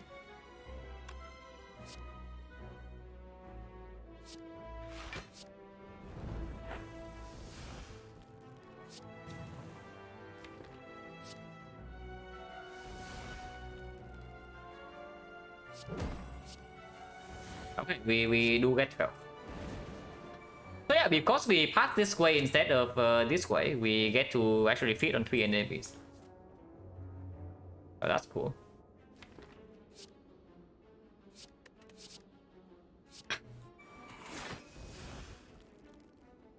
And the earlier we skill spike, the better. We do still need to block this thing now, so cannot go go too crazy here.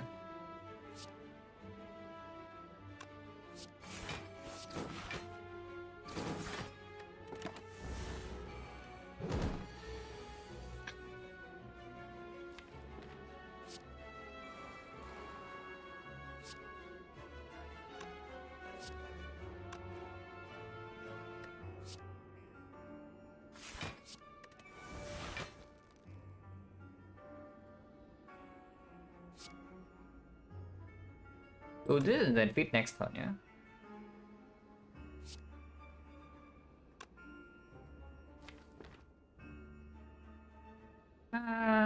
This guy is hitting for like 8. So this will go to 0 block and then it goes up to 4. So we are taking 4 here and this guy attack. I also take another 6. So I take 10. -4 is okay. That's okay.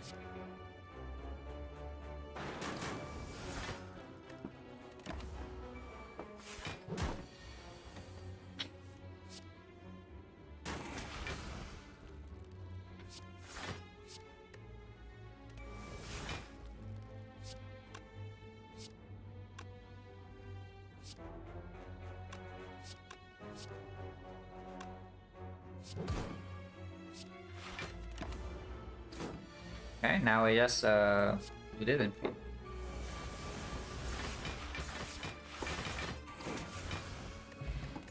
Tripod not as good.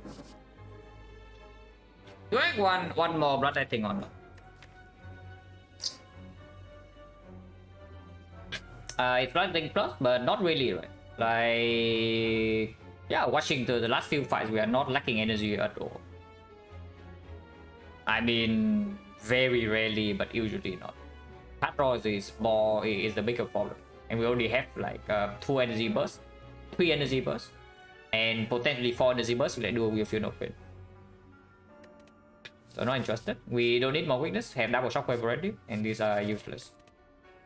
Fireball definitely not us.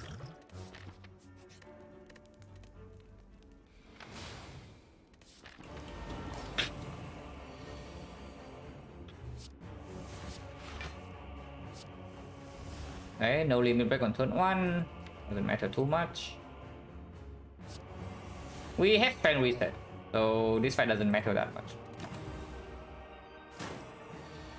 Unless he is doing the nasty attack, we can still second win that.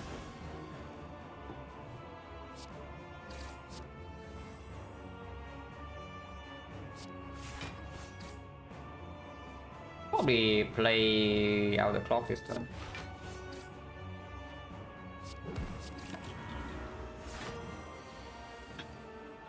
Okay. Don't care about anger.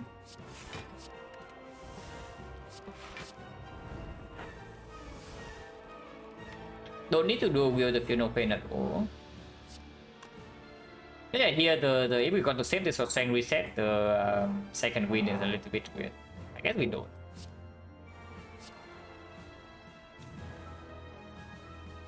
I guess we don't need to do that.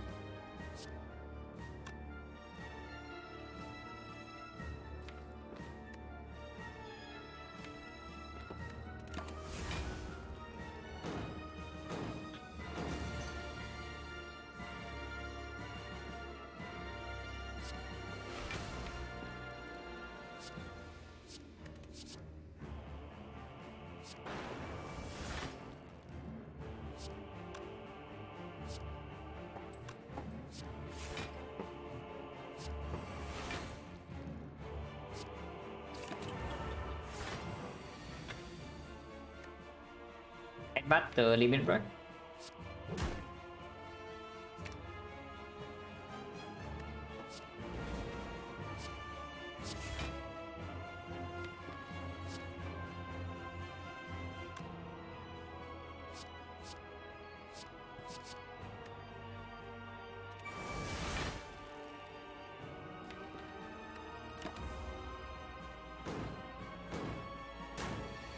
Hey, a little bit, no problem.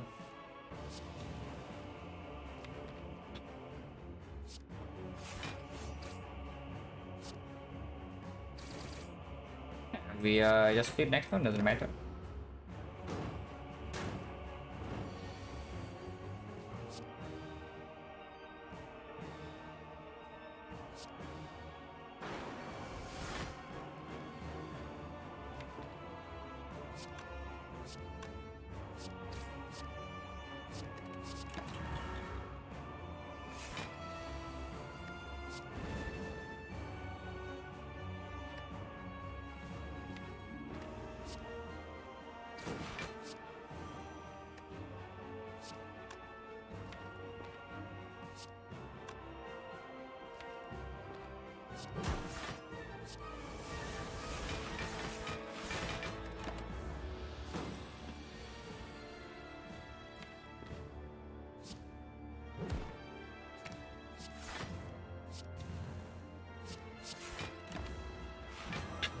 Okay, getting a little bit old by time meter, it doesn't matter, yeah, because next turn we just full heal.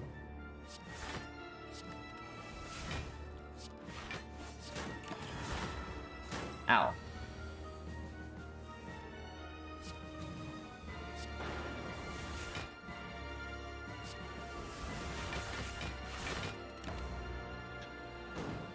Yeah, now we just full heal and feed. Easy fight. Yeah, feed.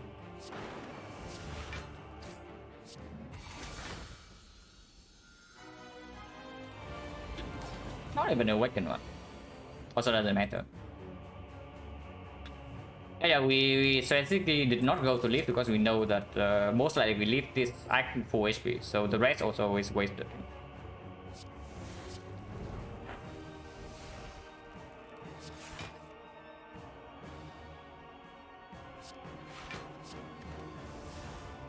One, two, three, four, five. This is fine.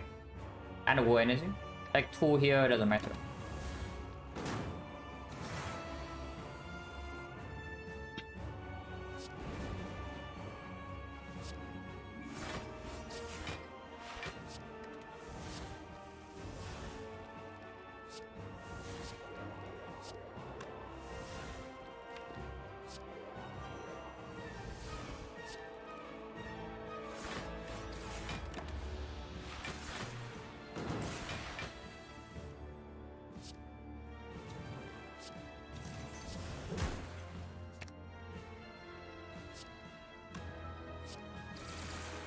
Okay, Sovereign Rank knows what's up.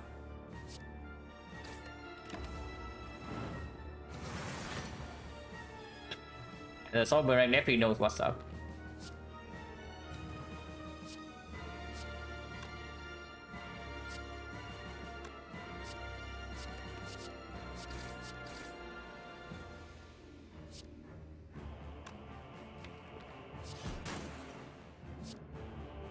Wait.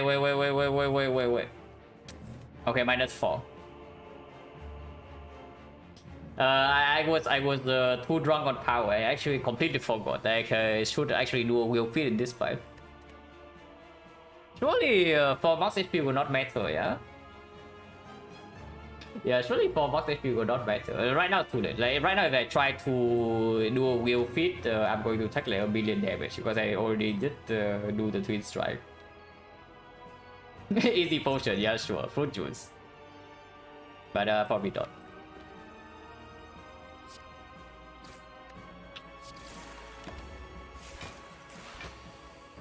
Oh, so it's not that bad. Is it anyway?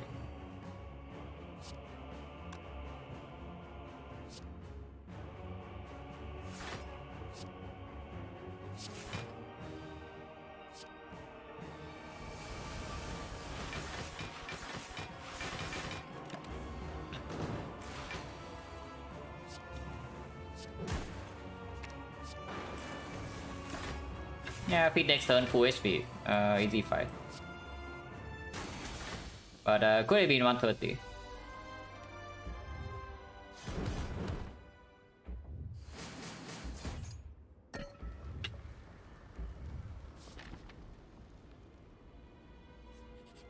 So leave. So perfect fire, yeah. We don't waste any floor. Ah yes, this is what I saved my goal for, guys. Like, absolutely amazing. The prismatic shot. This is very strong. This is very strong, but also cost me a reboot. So is it strong enough for me to take? 126 max HP. After speed and shield, probably 130.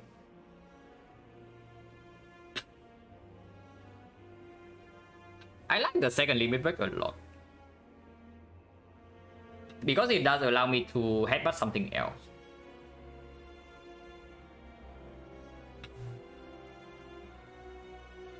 Cost me a remove, but yeah, this remove is still strong. Second limit break is probably just stronger. Yeah, second limit break is probably just stronger. It's like so expensive though. Why can't this be on sale and like Bludgeon be full price or something?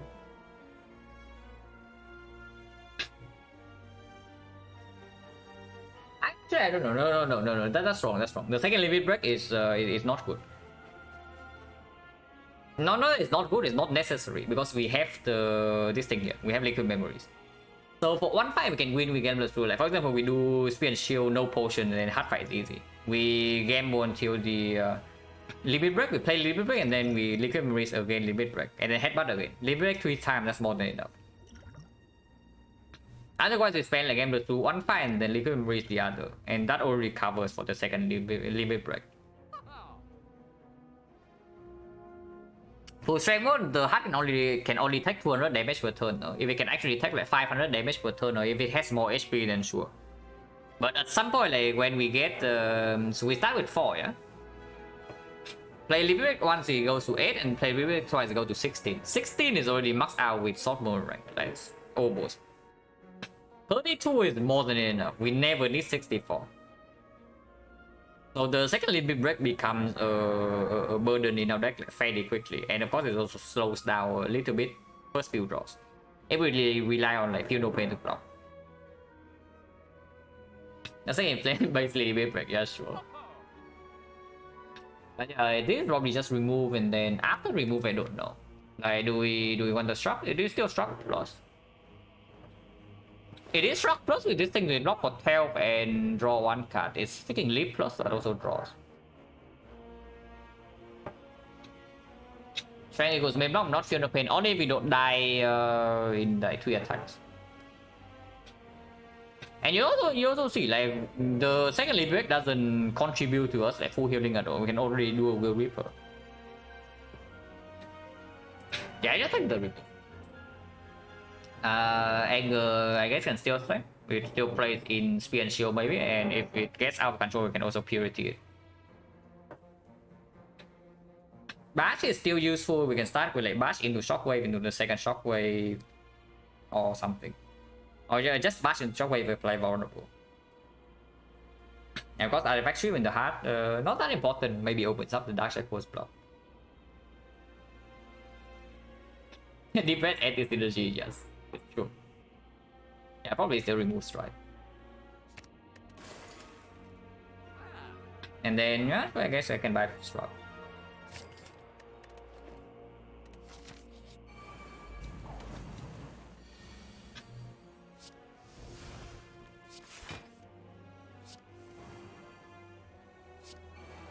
Okay, so we have full block next one.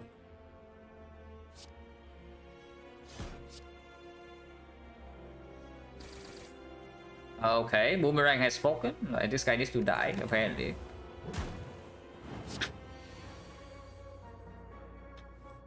Yeah, we do have full block. Even without the second win. So I can even turn around now.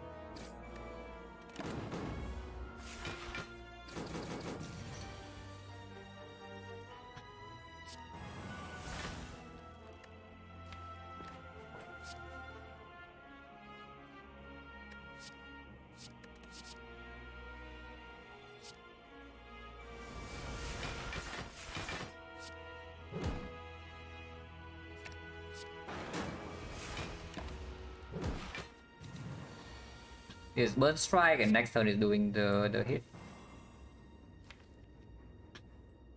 Drawing into limit break, yeah, this probably still okay.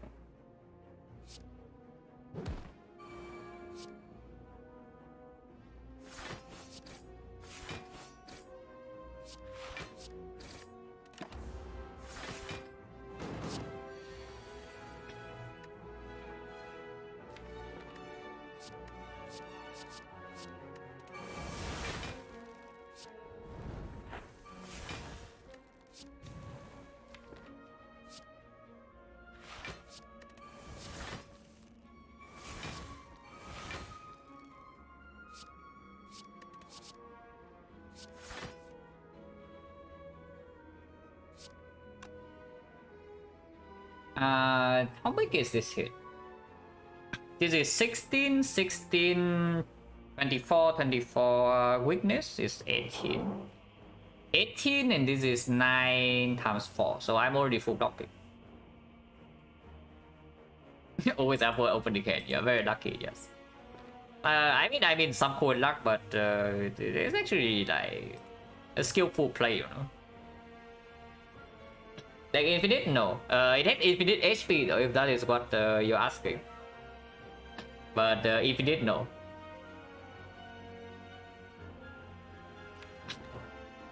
I probably don't need to do anything.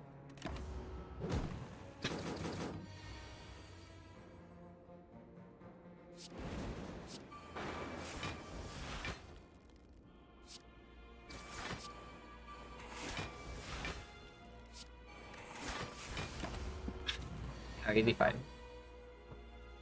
Wait, this is too strong. Okay, this is better.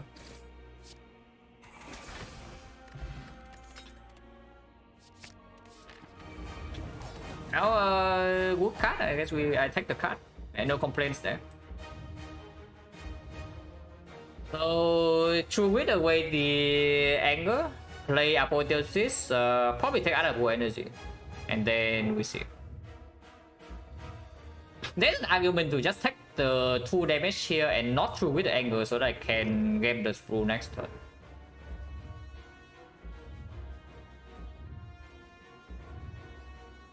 Which is actually a pretty good argument. Yeah, it's actually a very good argument, so I should just do that. So Apotheosis end turn, float 3 energy. Imagine upgrading Apotheosis.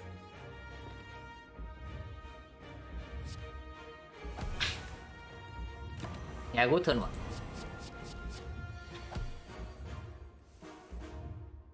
Okay, yeah. To whip away the anger, bloodletting, and then offering, or what? To whip away anger, play bloodletting, hand has 1, 2, 3, 4, 5, 6, offering draws 5.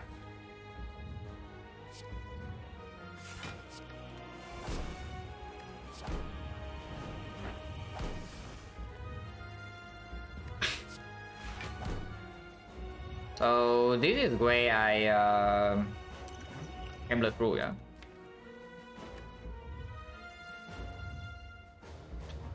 Snapping was a second offering. When skill 50-50, when we predict how it's doing, I mean, I don't really care too much. If I gamble into Dash Shackle, I just Shackle this turn. Because even if it's big hit, it's still blocking for like, I don't even know, like, it's so freaking much. It's worthless, Reaper. Yeah, Reaper. I guess Reaper can stay. Rage Plus is what's in the deck. Not too interested. Can probably also go. Yeah, no dual wheel yet. Yeah, dual wheel yet, right? The dual wheel is here. So I can dual wheel the feel no pain and then full block this turn easily. And I should just do that. 1, 2, 3, 4. Afterwards, I don't have energy. I do start with Shockwave even if it exhausts. Because I want to play O3 Fear No Pain this turn. I mean, I can also Liquid Memories the thing, you know, but I think I want to save this for the limit break.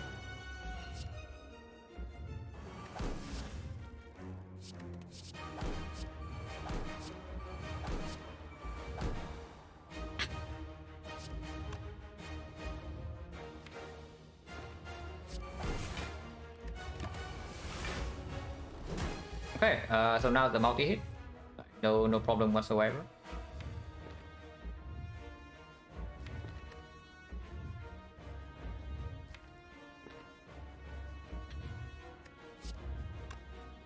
I think I also want to exhaust to defend. This cost me 2 HP. That doesn't matter too.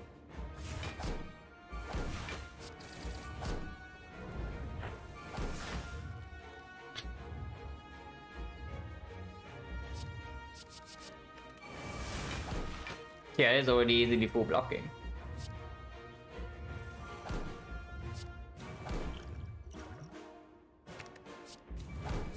And yeah, fight is basically over.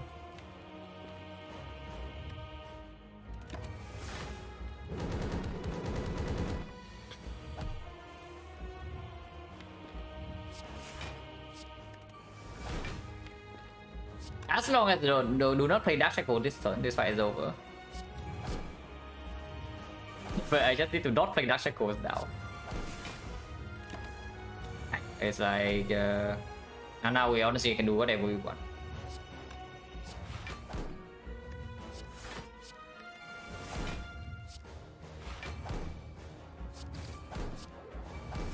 Yeah, Dark Shackle still block for 12.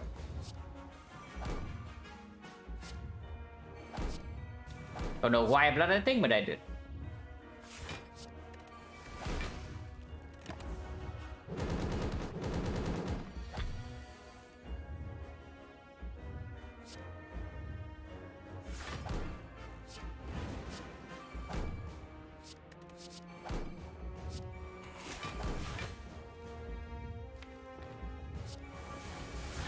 Don't even need the power tool anymore.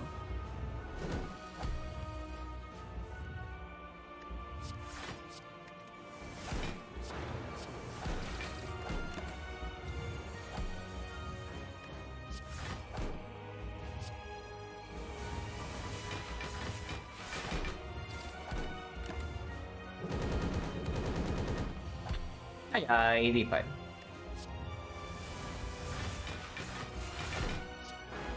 Also, a nice Dimension Reaper. Okay, so 21. A good thing I did not throw the run immediately after getting back, otherwise it would be pretty demoralizing. This one is definitely on the slightly easier side though. Maybe Act 1 was a little bit weird because the card rewards were not very good. But in the middle of Act 2 we were already quite ahead, and after leaving Act 2 we are like way ahead. Yeah, it's just a clean run. Okay, not so clean in the middle of Act 2 because I did misplay fights, but doesn't matter. Really low score. I guess we took damage in every fight. Elite or bosses.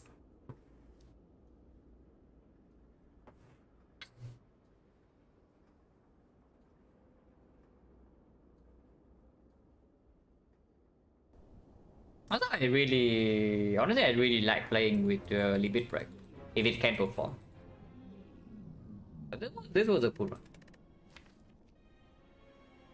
And yeah, the dome did not cost anything, right? Like just like I said, it's just the first few fights the dome doesn't kill us immediately. We are like super fine. And the exact same thing goes for the Myoplane. You survive until you have like 100 max HP or something, nothing can kill us. And I got more than 400 for max HP, yeah, sure. I mean, we only have dual wheel feet plus though, so what else do you want? Transform, yeah, not amazing, not terrible. Probably still better than the others, because this is basically like choose a card. Then you pick up an Iron Wave and then you also get a free remove like on top of that. So compare this to choose a card, it's probably still stronger. Even with the... I don't even know whether this is below average or not. But it's definitely... if it's above average, it's not by much. Hello, my SMS? Yeah, unlucky. But I don't think I'm going back to streaming like regularly from now. Probably daily stream like the past year. The break like help a lot. I just have time to you know not play Spire and then play some Dota 2 custom games. I talk with my friends and yada yada. So now I'm feeling I can play Spire every day without burning out. So that's fair. If the custom game, yeah, no. Not we were not that point yet, because if I stream Dota 2 right now, I will dox myself a little bit. Yeah, I probably just send you guys somewhere. Yeah, one run per day though. Yeah, Papa's on. Just go over there. Not burning out until defect happens, yeah, until defect happens, yeah. The week play other strategy game, yeah, I need to something that actually catches my eye though. Like if I play something long term and I really want something I can actually min max.